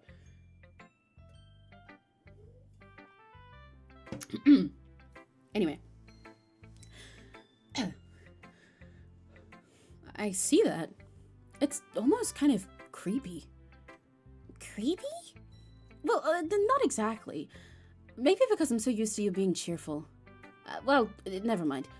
I'm thinking too hard about it. The point is, it came out good, so you should be proud of it. Oh, thanks. I feel like I was meant to express myself this way. It even helps me understand my own feelings a little bit better. Writing is like magic! You've gotten pretty passionate about this, huh? I hope you keep it up. Yeah! Writing's the best! I'm gonna keep writing until I die! Don't get ahead of yourself. Sayori's always had a habit of getting obsessed with something before dropping it no more than a week later. She's so fucking real, man! She's just like me for real. Hi, Maha! She's just like me for real. Both in that whole writing part and this. The ADHD. I wonder if this is one of those times. But seeing the passion in her eyes makes it hard for me to be pessimistic. I love her! I love her so dearly. Okay, Monika time! Oh my gosh, I love her. I love her. Hi again, Emmy. How's the writing going? All right, I guess. I'll take that. As long as it's not going bad. I'm happy that you're applying yourself. Maybe soon you'll come up with a masterpiece. I wouldn't count on that. You never know. Want to share what you wrote for today? Sure, here you go. I give my poem to Monika. I missed you reading Yuri's second poem, didn't I? You did, but it's okay because you can go back to the VOD later. Alright. It's pretty good. It makes me think of Sayori, like the other one that you wrote. You two are like the dynamic duo. I was kind of exaggerating it. Yeah, probably. But you do spend a lot of time with her even in this club, don't you? Then again, I don't blame you for being a little shy. I'm not shy. It's just I'm just teasing. I know it takes a bit of time to make friends with everyone. But Yuri and 𝘆cie are super interesting people, so don't be afraid to give them their share of time. And you can talk to me every now and then, too. I'm not, like, unapproachable or anything, am I? no, it's nothing like that. I mean, technically you kind of literally are because I don't get the option to write for you, but I'm just still getting used to being here, that's all. Yeah, I'm sorry if I was putting pressure on you or something. I really didn't mean it like that. No, don't worry. I get what you're saying. Well, all right. But anyway, you want to read my poem now? I like the way this one turned out, so I hope you do too. All right, let's take a look. Ooh, I love Monika's poems. I know I've said this literally for every single one of them, but Monika's really hit. I love the imagery in them. Save me. The colors, they won't stop. Bright, beautiful colors. Flashing, expanding, piercing. Red, green, blue. An endless cacophony of meaningless noise. The noise, it won't stop. Violent, grating waveforms. Squeaking, screeching, piercing. Sine, cosine, tangent. Like playing a chalkboard on a turntable. Like playing a vinyl on a pizza crust. An endless poem of meaningless. Load me. Fuck! It's so peak. Sorry for yelling. It's so good. So this one, I will say, it's, especially since I have the spoilers going on, I can't really talk about this one without getting pretty directly into Monika's situation, because it's very clear what it's about, and relating actually to her epiphany from her first poem. Whereas the others are more about other personal feelings that you can interpret in any other way. There aren't really many other ways to interpret Monika's. I mean, you could take your own feelings away from it, though, because I think part of why it hits so viscerally is she really likes, you know, she said that a lot of Monika's thing, where Yuri is, like, I think if you put them on a spectrum, right, you'd start with, it'd go like Natsuki, Sayori, Monika, Yuri, not in skill, but in their style of writing from one end to the other, where all of them are equally good. But, Yuri, when she writes in a way that's more abstract, she likes using like these long words and purple prose to tell a story like it's a whole big novel. Whereas Monika, hers is abstract in the sense that she likes to play with how words work and, like, you know, her spacing on the page, the rhythm of it all. You know, like how in here she uses a lot of interesting thought into capitalization and stuff and her spacing. Her sentences don't quite end. Even her punctuation is kind of inconsistent. It starts with this period here. I almost called it a full stop. I'm too British. It starts with that period there, but then a lot of them don't have them, or like feel like, you know, the sentence is cut off and goes onto the other line, almost like it's broken, like it's glitching out. This giant space here, somewhere they start with a capital letter and somewhere they don't.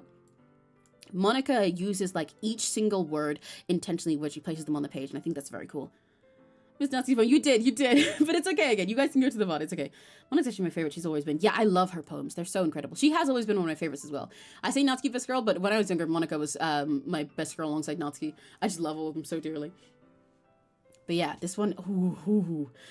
But yeah, so this one, it clearly relates to the same quote-unquote epiphany that she had in the first poem, right? Her first poem, which is called Hole in Wall, about this feeling of looking... Hole in Wall was a little bit less direct about it. She wrote it a little bit more abstractly and also in a way that felt more like full long sentences. Like she wasn't really fully giving herself to this weird little style yet. In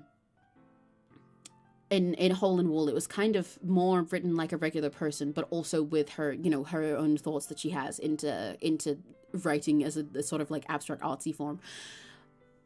Because she mentions it. That's what she first talks about, how she likes playing with her spacing on the page and stuff like that. But she's still kind of trying to be normal in Hole in Wall. And she talks about this feeling, this metaphor of her looking through a hole in the wall, and looking through and being like blinded by it, that there's something that was like scorched into her eyes, this meaningless film permanently burned onto her that she can't forget just when she peeked through this little peephole and it was too bright. And then she realized that she was not looking into something, into a little room. She was looking outside, and he on the other side was looking in. Where in this one, it talks about a similar feeling to that, this feeling of her connection with her world and her reality in a much more visceral way.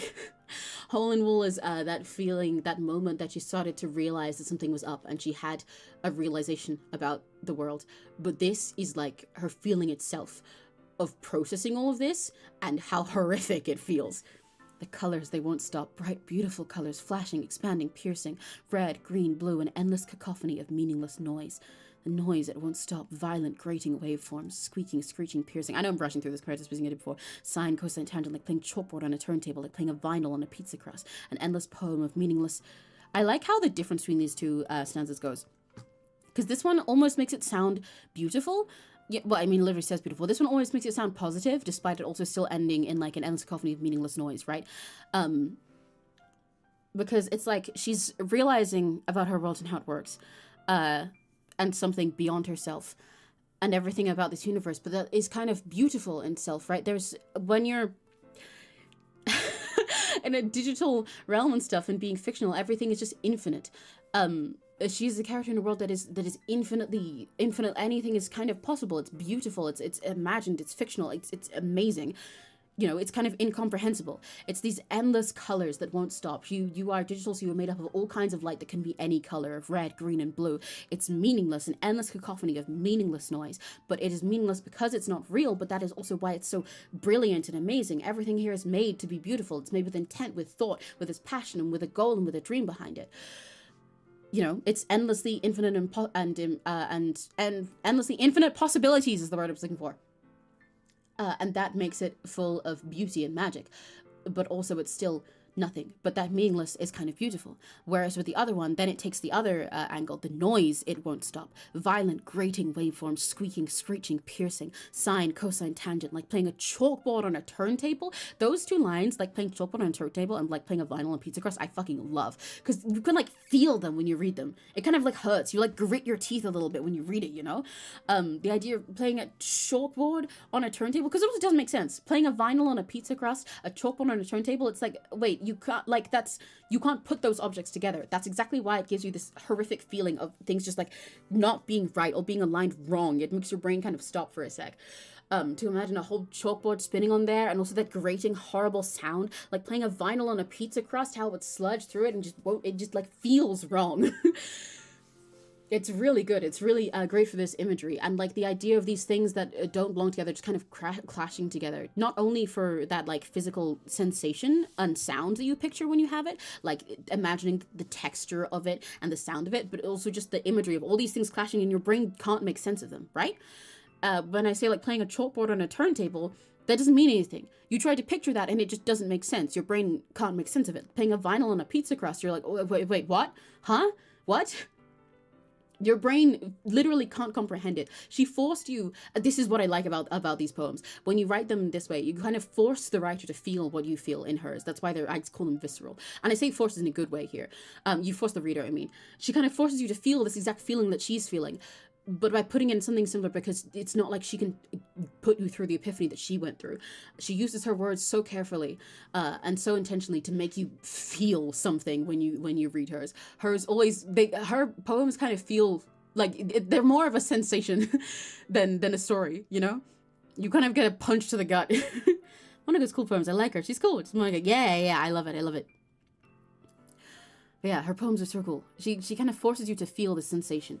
And I love the way it's completely opposite to the first one. Because I, yapped all about the first stanza. But then this one is the other side of it. That in this world that she's in this life that what she's realizing about her reality, I guess. Her reality is the best word I can put for it, rather than her world. Like, not only just being fictional and digital make things kind of infinitely possible and beautiful. Like, she's inside of a fictional reality where anything can be possible, and it can be made of all kinds of different colors and magic and dreams, and every single thing has this like art that's put behind it, and you can do anything and beat anything. But also, on the other hand, you're kind of limited and controlled. None of it makes sense. You're not just like a human where things are natural and right, and you can just, do whatever and slowly figure out life bit by bit, and it's all just parts that flow into each other. It's not. It's designed. It's code. It's harsh. It's intentional / negative.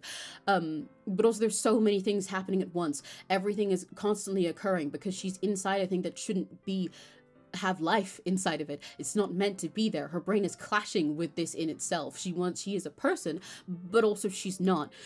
It's so I love it. I love the total contrast between these and how it makes you feel what she's feeling. And in fact, if you first read it and don't get anything out of it and just straight up can't understand it, then that itself is also part of the intended experience, because you're just left there feeling like, what?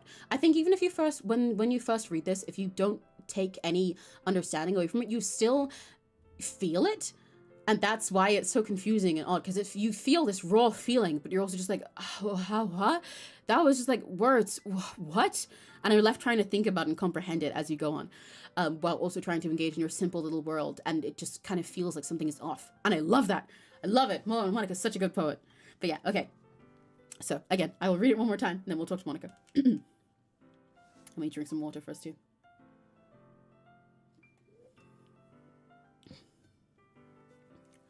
Save me.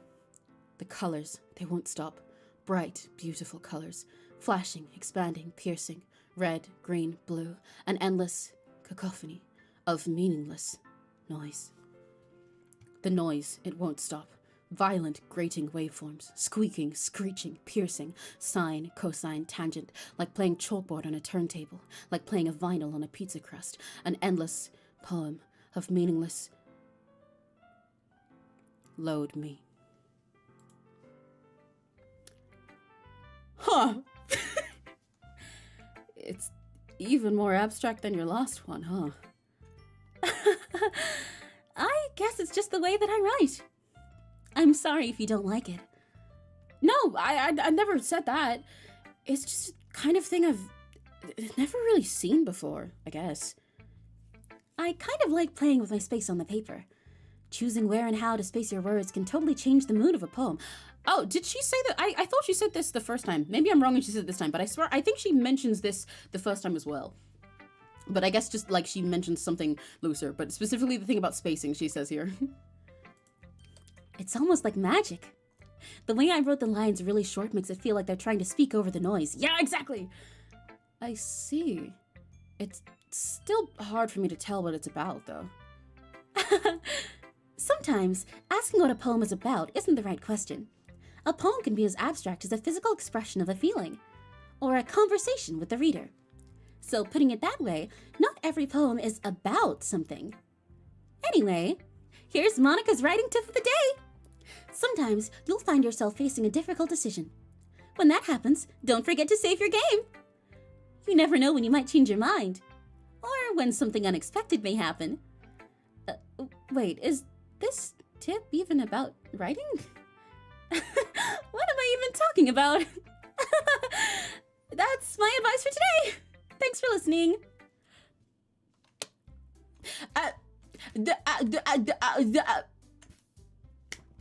Okay, girl. Sure. Speaking of which, save time.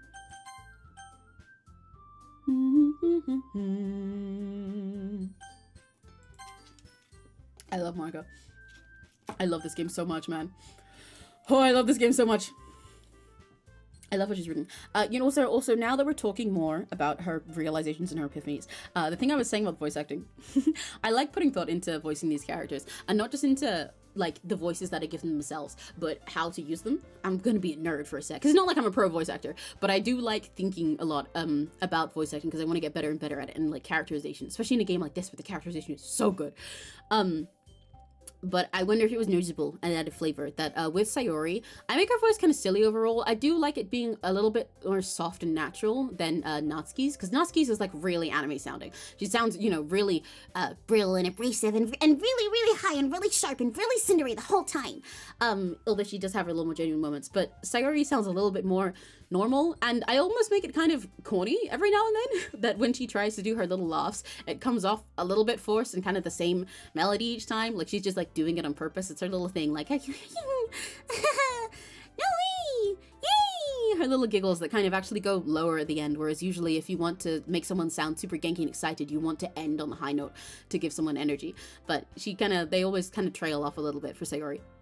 And when we had that moment in the other classroom when she fell over, I made her voice a lot more, it felt a lot more gentle and natural. It lost a lot of the squeakiness and the silliness, because I was still doing the same voice, but it's like, you know, I have to like actively have an energy and a pep in my step for that to come across. Whereas when she was talking to us about her life, it came a lot more, she sounded a lot more like a regular person rather than like she's from an old anime dub. But for the rest of the time, I think a lot about Minoru Kushieda as well, and how her lines come out, and how silly she sounds, and how the almost forced nature that feels like it's straight from an old anime dub is part of her charm, and her whimsy being something she chooses to have. With Monika, The reason I was thinking about it is I like making Monika's voice a lot more stiff than the others. Her voice sounds so perfect that it almost sounds like she's doing like an ad read or like I'm making a joke about an anime character, right? Because you don't get to interact with Monika like a person for a lot of it. She's kind of a tutorial character. She is the club leader. You know, we don't get to date her. We don't get to write poems to her. She's there as a support character, but we do also still get to see her poems and everything like she is a person of her own. But she's kind of there just to fill her role. You don't get to date her and have that connection with her. So her lines, I read them a lot more stiffly. She has like the exact say. It's kind of monotone, despite giving it a whole little anime lilt. It's like, when I read Monika, I treat it as if I'm like reading a commercial. And I like that. I hope it's noticeable because I think it's fun to think about. But I didn't want to be too direct about it until we got to Monika addressing these parts of herself. But I hope you notice those things because I will keep those things in mind and change them when they have big moments for the characters. Anyway. Back, you just suddenly kicked me for no reason. No worries. No problema, huh? Okay, everyone. We're all done reading each other's poems, right? I have something extra planned today, so if everyone could come sit at the front of the room... Sorry, why am I, like, out of breath? Hang on. I don't think I'm out of breath, but I think I'm using my voice wrong. Because it feels like I have to breathe into it way harder. Whew. Is this about the festival? Well, sort of. Do we really have to do something for the festival? It's not like we can put together anything good in a few days. We'll just end up embarrassing ourselves instead of getting any new members. That's a concern of mine as well. I don't really do well with last-minute preparations. Don't worry so much. We're going to keep it simple, okay? We won't need much more than a few decorations. 𝘆cie has been working on posters, and I've designed some pamphlets we can give out during the event. Okay, that's great and all, but that doesn't tell us what we're actually going to be doing for the event. Sorry, I thought you heard about it already. We're going to be performing. Performing? Monika. Yeah, we're going to be having a poetry performance. Each of us are going to choose a poem to recite during the event. But the cool part is, we're also going to let anyone else come up and recite one too. 𝘆cie's putting it all on the posters in case anyone wants to 𝘆cie's putting it all on the posters in case anyone wants to prepare ahead of time. 𝘆cie, who's been coloring a poster, holds it up for us to see. This OST is one of my favorite. My friend thinks I'm a weirdo. I love all of the OST for this game. Are you kidding me, Monika? You didn't already start putting those posters up, did you? Well, I did. Do you really think it's that bad of an idea? Well, no. It's not a bad idea. But I didn't sign up for this, you know. There is no way I'm going to be performing in front of a group of people like that. I agree with 𝘆cie. I could never, in my life, do something like that. Imagining it, Yuri shakes her head in fear. Guys. No, 𝘆cie. I understand where they're coming from.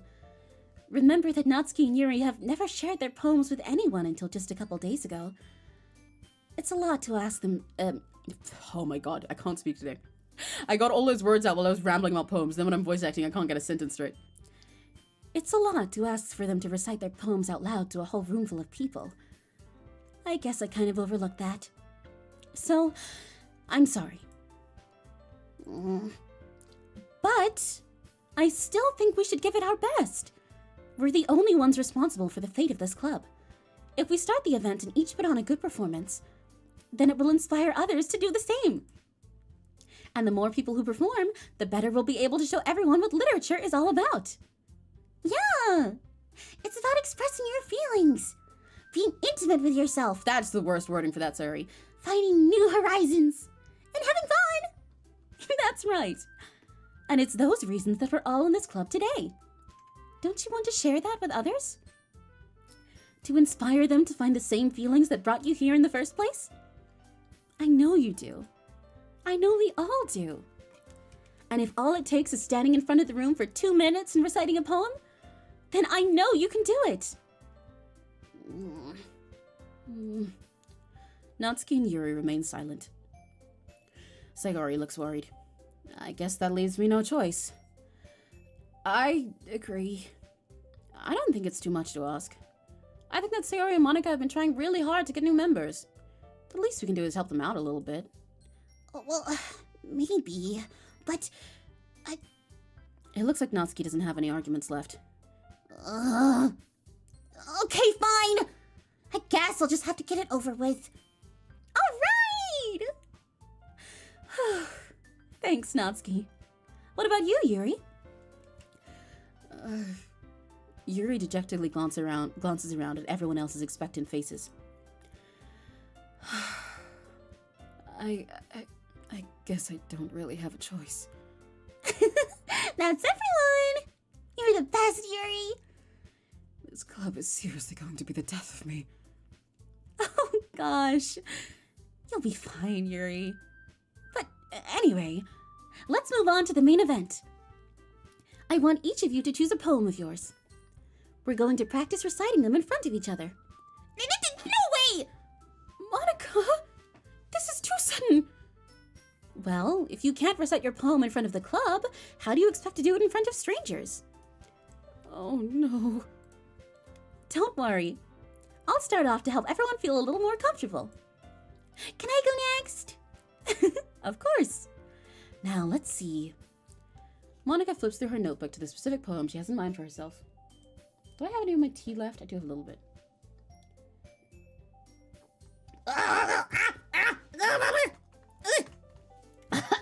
Sorry. The tea I'm drinking is like honey and ginger and lemon juice.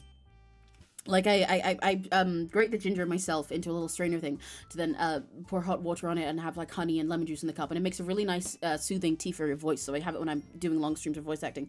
And there's only a little bit left. It's kind of gone cold, so I thought I could take a sip, but I realized that it's just all of the ginger bits that got through the strainer gathered at the bottom. So when I chugged it, it was just ginger in my throat. Oh, it was weird and tickly. Okay, I'm just gonna keep drinking my water. Every time my school mentioned poems, I feel scared because DDLC, oh my gosh. Oh, that felt weird. Okay, I'm just gonna drink my water. Anyway. She then stands behind the podium. The title of this poem is The Way They Fly. Monika begins reciting her poem. I wish I could hear this poem. Her clear, confident voice fills the room. More than that, her inflection is pristine. She knows exactly how to apply emotion behind each line she recites, bringing the words to life. Is this something she's done before, or is she simply a natural? I glance around me. Everyone has their eyes on Monika. Sayori looks amazed. Yuri has an intense expression on her face that I don't understand. Finally, Monika finishes the recitation. The four of us applaud. Monika takes a breath and smiles. That was so good, Monika! I'm playing DDLC right now. Enjoy, you seem like a great YouTuber. Thank you! I hope you're enjoying playing along as well. I love DDLC. That was so good, Monika! Thank you very much. I was just hoping to set a good example. Also, don't worry, Maha. Everybody makes jokes about Yuri's name. Are you ready to go next, Sayori? I'll go next. Huh? Yuri's all fired up all of a sudden. Yuri clutches a sheet of paper between her hands and stands up. Keeping her head down, she walks quickly over to the podium. This poem is called... Yuri anxiously glances at each of us. You can do it, Yuri! It's called... Afterimage of a Crimson Eye. Yuri's voice shakes as she starts reading the poem. Just a moment ago, she practically refused to do this. Why is she suddenly putting in so much effort? As Yuri gets past the first couple of lines, her voice changes. It's almost like what happens when Yuri gets absorbed in her books. Her quivering words transform into the sharp syllables of a fierce and confident woman. The poem is full of twists and turns in its structure that she enunciates with perfect timing. This must be a rare glimpse into the whirling fire Yuri keeps concealed inside her head. Suddenly, she's finished. Everyone is stunned. Yuri snaps back into reality and glances around her, as if she's bewildered even herself. It's up to me to save the situation. I'm the first to start applauding. Everyone joins me afterward, and we give Yuri the recognition she deserves. It's not that we didn't want to applaud for her, but we were caught so off guard that we must have forgotten. As we applaud, Yuri holds the poem to her chest and rushes back into her seat. Yuri, that was really good! Thank you for sharing. Looks like Yuri is down for the count. Oh, she's so sweet. I love how much she looks in. Yuri very Addie Courier. Yeah, definitely. She's very you. This is exactly what Addie's like. See, my words. What was the word I was looking for? I can attest to this because of seeing Addie when we did karaoke IRL when Addie was became British for a little bit a while ago. We did karaoke and Addie was one of the first to sing for us. And Addie was like all nervous before. They like asked to like hold my hand for a sec to hype up for it. But the second the song started playing and started singing, they got so into their character in the moment. They got like lost in their feelings. Adam's so cool.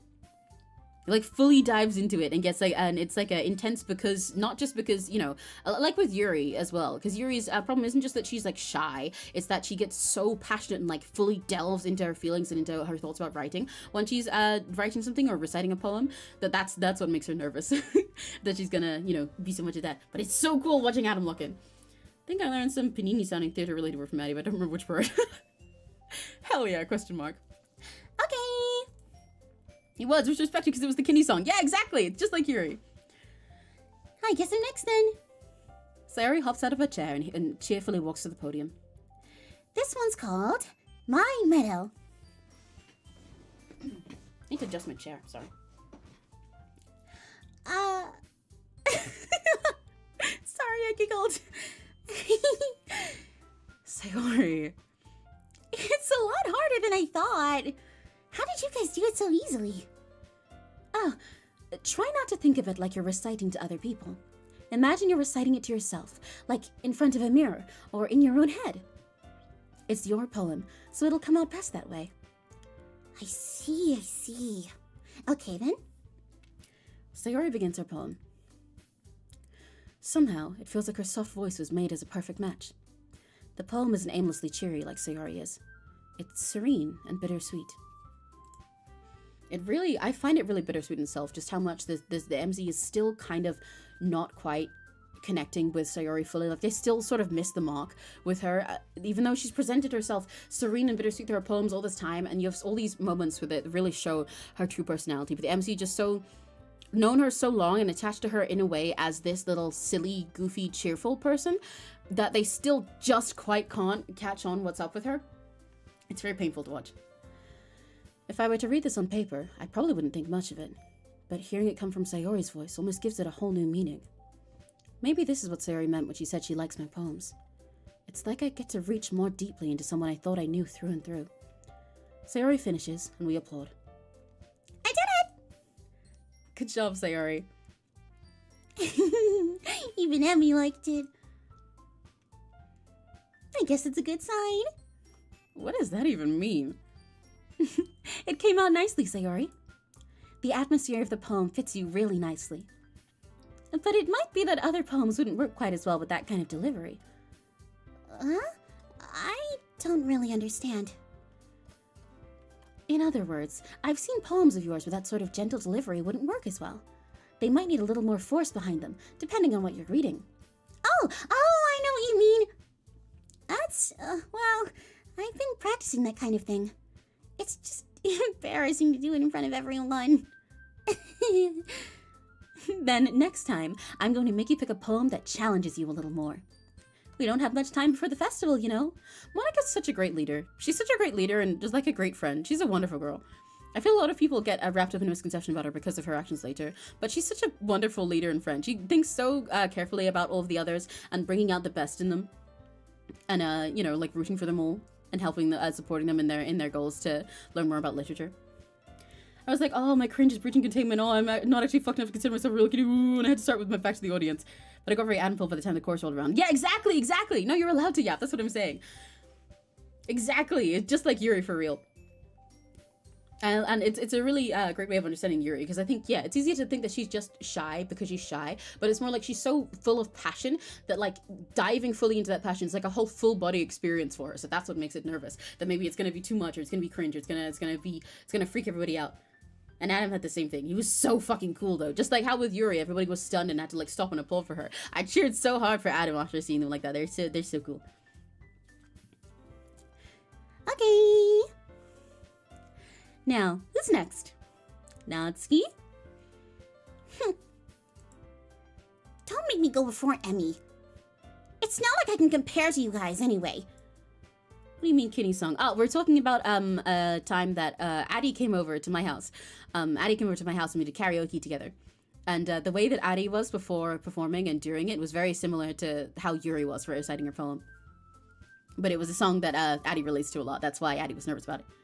She does a great job of leadership. I think it's worth noting she's incredible before she loses. Yes, exactly. I really appreciate Monika's character. I love her so much. I love her so dearly. She still remains one of my favorites of all time out of this game because she's such a wonderful person.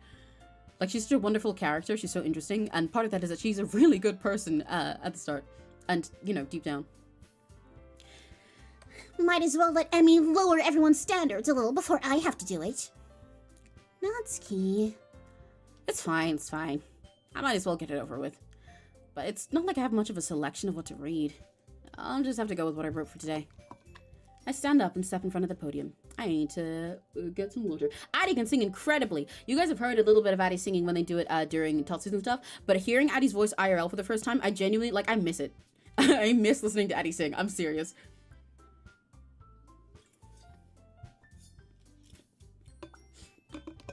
Yeah, I mean, you understand me. Yeah, I get you.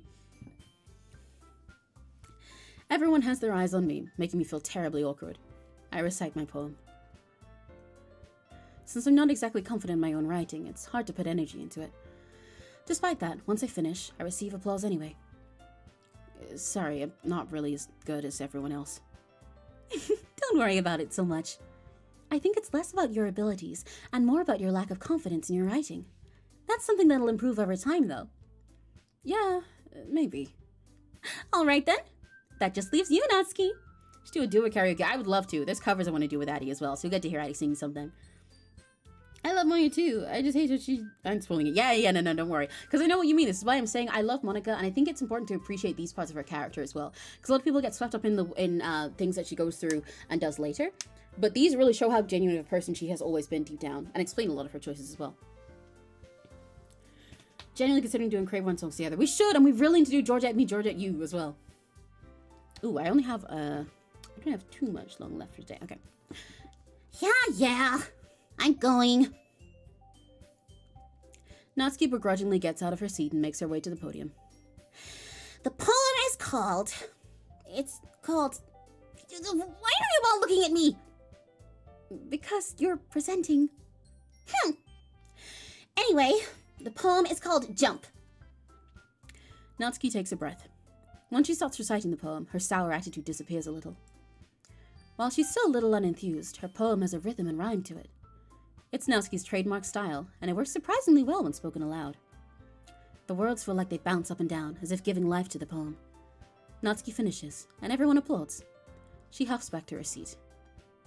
That wasn't so bad, was it? Easy for you to say. You better not make me do that again. Well, do you at least feel prepared enough to recite a poem in front of other people?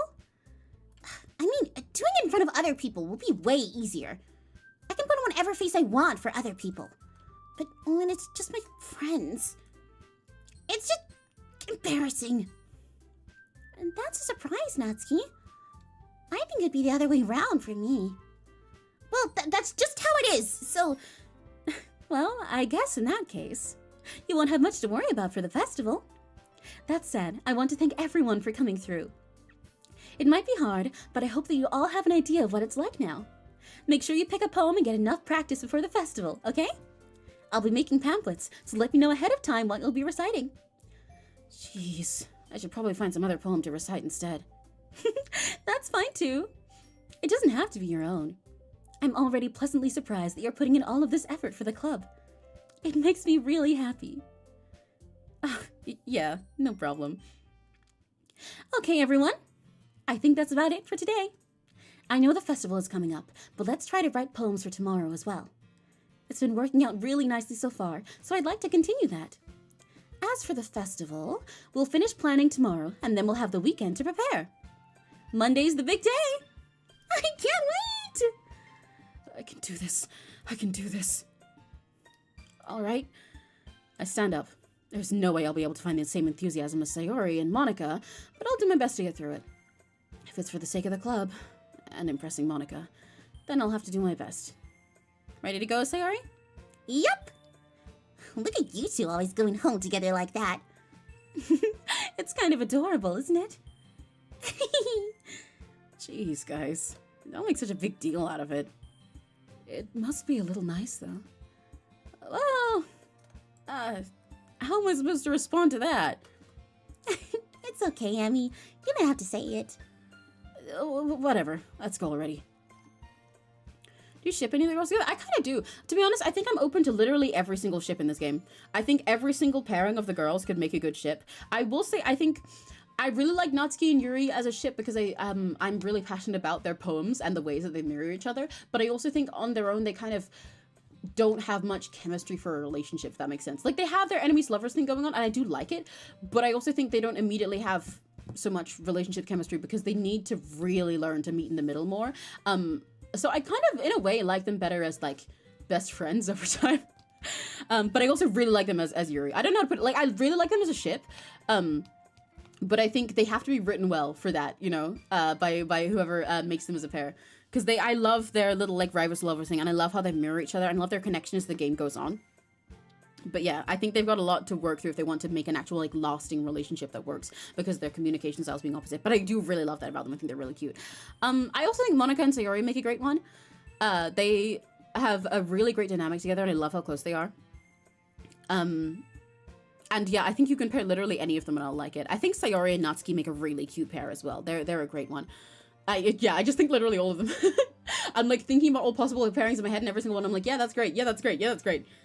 I need to see if I can find ship content of more rare pairs in this game. Yuri's woman, yeah. Someone made this joke earlier, and I said before, that made me feel like that scene in Ratatouille where the critic takes the food and he, like, transports 10 years back in time because of how cozy it is. I feel like this 97-year-old DDLC fan still makes DDLC jokes the old-fashioned way. Because I've heard that yaoi jokes so many times. But I know a lot of people make yeah, like Addie said, a lot of people make Yuri's gender bed name Yuki, because Yuri is a name on its own. It means lily, whereas yaoi is just a name for the BL, like for BL as a genre. But Yuki is a good male stand-in name for Yuri. And since it means snow, they kind of both have a similar, like, white pure image together. I like it. But yes, I do get the yaoi joke as well. I will come with Sayori once more. 𝘆cie𝗂𝗿. Ooh, that would be good. I'd feel bad for Monika then, though. You know what? They also work great as a polycule. All of them. Even though it's only been a few days, a lot of things have already changed. What does Yuri's name mean again? Yuri generally means lily, like the flower. I'm sad Yuri's gender bed name is Yuki, but it's a cute name, I suppose. I mean, it's because yaoi is just straight up not a name.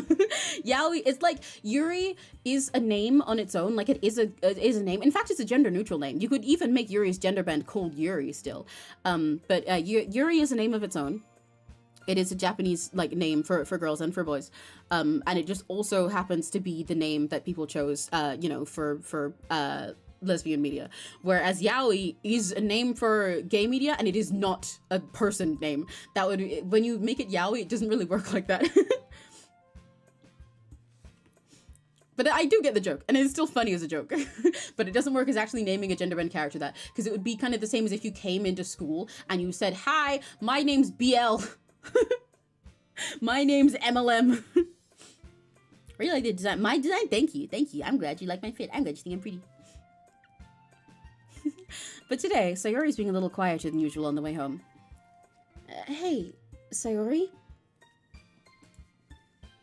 Oh, sorry! I was spacing out. Oh, no wonder. I was thinking about something from earlier. I like how we get to... I mean... Sayori fumbles with her words. So, let's just say that one day, Yuri asked to walk home with you. Huh? What'd you do? My friends want a skin like that. It's so beautiful. Oh, with the vitiligo? Yeah, thank you. I like it. My skin doesn't quite do that IRL. Although I did actually have a phase where it did that one time. I don't know why it didn't happen to me once. I did have face my skin did that once, but not a rule. But I mean, to be fair, this is also me. But mine is more based on the fact that I have cow spots. But I did take inspiration from people from human people who have vitiligo like that. Hey, I mean, I was thinking I'm gonna make food now. Listen to you, yay! I mean, I won't be here too much longer, but I'm glad you're still here, Sassy. Hello. You're a fast story like me, yeah. When I went to see my sister recently, she said that I speak at the speed that she watches TikToks at because she watched them in 2x speed, and I thought that was fucking hilarious. What kind of question is that? You're kind of putting me on the spot here. Well, oh, this one hurts. I mean, I would still walk home with Sayori, first of all. But, ooh. You see, the thing... I find this painful because I would walk home with Sayori. I like Sayori more. I love Yuri as well. I love every single one of the characters. As you've heard from me yapping about their poems, I adore every single one of them. But I would still walk home with Sayori because I still have more attachment to her. And also, if I was going to date one of them, I'd date Sayori personally.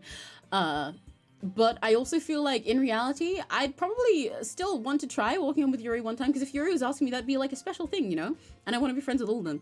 And with Sayori here, it's tricky because... with Sayori, as you get through her poems, even though I don't want to spoil more things than her feelings she talks about later, I think she struggles a lot with trying not to, with being selfish, as in, like, she can't let herself be selfish about anything, you know? Like, and I'm not even calling it selfish as a bad thing. She just can't do things for herself. She's kind of too selfless. She thinks so much about you getting along with everyone else and everyone being happy, and you making friends and having a connection with all of the other members of the club and all this stuff. So what she's thinking here isn't just like, oh, well, I want, you know, I want Emmy to myself. I want this guy to myself so that we can, like, date and have a special friendship and everything. On the, like, it's not that, although that is part of it, that she's thinking about the idea of you slipping away now that she's actually gotten closer to you this way. But it's also that she's like, well, but, like, I don't want you to just feel like you have to spend time with me, you know? She wants you to get close to everyone else. And since you've been playing Sayori's route, it's, because we've been going for Sayori, it's like, it's tricky. It's tricky for her feelings, because she encouraged you to join the club so that you could make more friends. And then so far, all we've done is think about Sayori, and everyone's pointed out how close we are, and how maybe we're too shy to talk to the others and stuff. It's really tricky for her feelings. But I am still going to say Sayori. Sayori, you really think I would ditch you for Yuri? huh? But she's so beautiful and smart. Jeez, I already see her in the club every day. Besides, you always seem to really like going home together. I wouldn't just ruin that for you.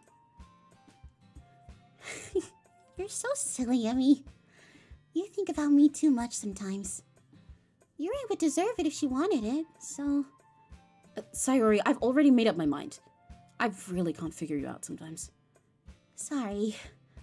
Besides, what's the point in speculating something that's never gonna happen? The conversation trails off. Oh, it really hurts. It really hurts the way it trails off. The way she says there as well, Yuri would deserve it if she wanted it. I relate to Sayori so much. She's so fucking real, man. But it's so painful. This idea that's like... I like how the MC responds to it. They said, I've already made up my mind. Because this is about, like, no, Sayori, I want to hang out with you. But in Sayori's head, she doesn't know how to let herself have things or deserve things. Where, like, you know, loving a person or even just liking them, being their friend, isn't a matter of whether you deserve it or not. We have our connection. You know, we're childhood friends. Or maybe even we're fucking dating or something. That's it. That is what it is. Like, it doesn't matter who deserves it. Our affections aren't like an object based on who's earned it or who's done enough. You don't have to deserve these things, Sayori. You're allowed to just want them. And we want Sayori. I want you, Sayori. That's what I said. But she's like, well, you know, but like Yuri's pretty and smart and wonderful. She deserves to have your affections and your time. And, you know, if Yuri ended up wanting you, whether it's romantically or as a friend, she'd deserve to have that. And Sayori won't to give it up, which is so... Sayori! Sayori! Also, yeah, I hope you get well soon. My fingers are getting numb. Ooh, please look after yourself and make sure that you get nice and warm. And maybe if you haven't been using your hands, they're getting kind of tired. If you have, then they're probably getting cold. Maybe you should have a hot drink. Also, Ma's saying you talking to Speed, my sibling watches K-dramas at. Yeah. I get told things like this a lot, and I think it's very funny. It's kind of a weird thing for Sayori to care so much about. But I want to respect her and keep her happy too. And again, the festival is only a few days away. Who knows what'll happen in that time? Okay, and now I am gonna save here. We got through another day of DDLC. We got through another in-game day. And when we come back next time, it'll be time to write a poem. So I think that's perfect because we're ending off in the exact same sort of way that we did last time, right? Because I've got to wrap up soon so that I can go feed my cat and do some bunch of other things. But oh my gosh, oh, I love this game so much. I am so happy that I made the decision to play this game on stream, because I really was worried about it a little bit at first, because I was like, oh, I don't know, maybe it'll be awkward or not interesting since I've already played it before and stuff like that, and like, you know, like I don't know, but I'm so glad I did, because I am so passionate about this game and I love sharing it with you guys, both for the ones of you that haven't seen it or haven't seen the full game, and for those of you that have. I love getting to ramble about literature and stuff like this. I feel like I yap so much about art, but I don't get to talk about like writing super often. It's really fun to be a nerd in this way.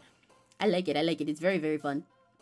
Where am I going to send you guys today? There's quite a few people live. You know, I know who I'm going to send you to. But yeah, I'm looking for someone to rate, so don't go anywhere yet.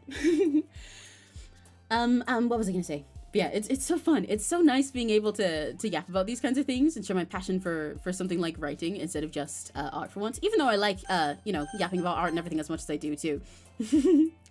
But yeah, we've gotten through another day in game. We've gone through 2 poems so far. After this, when we play next, that means we'll have what is it? I think this will be our last time writing a poem for everyone. Yeah, because this will be our 3rd poem. We'll share poems with everyone. And then Monika said that after that, we'll have the weekend to prepare for the festival. And I know what happens at the weekend, we get to choose a special thing. So then we've almost, you know, come up to the end of our main time for our big day, where Monday's the special day of the festival. Ooh, isn't it exciting? Isn't it exciting? Ooh. There's a different pen of can you play Danganronpa? Maybe one day.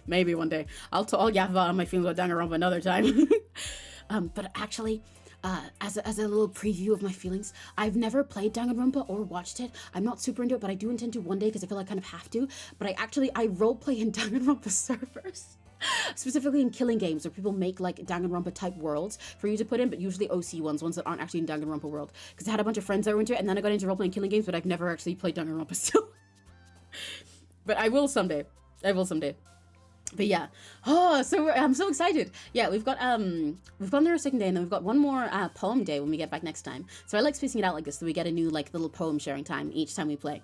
I will play this again next Monday, I think, or I might try to squeeze it in within this week, because let me see if I'm gonna be aware or anything next Monday, because I have a lot of things coming up this month. No, yeah, I should be able to play it next Monday for a gaming session again. For the rest of the week, I'm not sure exactly what I'm going to do yet. I intended to make my schedule last night because I usually make it on Sundays, and then I forgot. So I'm going to go make my schedule immediately after I get off the stream. But most likely, if you guys are curious, we'll probably have mostly art in the middle of the week because I have a lot of art to do. We will have an MS Paint stream at the end of the week like we usually do. We're getting back into our regular flow again. And I might try and see if I can play another game with Neri in the middle of the week. I might see if we can play Poppy Playtime now that Neri's better, because I'm waiting to play chapter 5. But if not, I'll probably play something sillier. Maybe we'll do some Genshin or Uma or something like that. But yeah, so don't go anywhere yet, because we are going to raid into, I need to remember if I remember how to pronounce his name, into 𝘆cie 𝘂𝗿. I said Ferikan. Ferikan 𝘂𝗿, who's a very cool VTuber. If you guys like DDLC, actually, then I think that's exactly why Ku, or Kuchan as I think let some people call him, is a very cool VTuber to go into. He's a cool indie VTuber that I admire very much. I've never spoken to him directly, so I'm a little scared about doing this, but I'm trying to redirect into more people's streams so I can be brave about it. So remember, when you go there, if you redirect into his stream, to read his rules and treat it as his stream, not as mine. Do not bring me up unless another streamer brings me up, and remember that you're in their stream then. But he's very nice, and he'll be playing Phocopia, that new Pokemon game. He's very cool and has a lot of cool feelings about literature, and actually writes a whole novel and everything about his own self as a VTuber and his characters. So if you like DDLC and like me yapping about it, I think you'll like Ku, because he's very silly but also a very cool writer. I love your channel. Thank you so much. Oh my gosh. I'm so glad you guys have enjoyed seeing me play this. I'm having so much fun playing with you guys and getting to yap about it all. Makes me so happy. But yeah, so I will probably see you guys next on Wednesday or Thursday. And for now, yeah, I'll probably see you guys next for Wednesday and Thursday for some art and some gaming time, and then MS Paint, and then we'll do more DDLC next Monday. But for now, yeah, we're gonna go right into 𝘆cie 𝘂𝗿. Like I said, when you get into that stream, make sure that you read his rules first and treat it as his stream, not as mine. But for now, from me, if your day's about to end, then oyasumi! And if it's just getting started, have a very lucky day! Thanks for hanging out with me and playing DDLC with me! Yippee! I'm having so much fun. I'm having so much fun. But yeah, we'll have more DDLC Monday. And for now, I'm gonna go say hi to Kuchen for me. Yeah. Bye bye. Have a very lucky day. Remember to be respectful to the others from the good sea. Bye bye. Don't go yet. It'll redirect you after we're on the ending stream.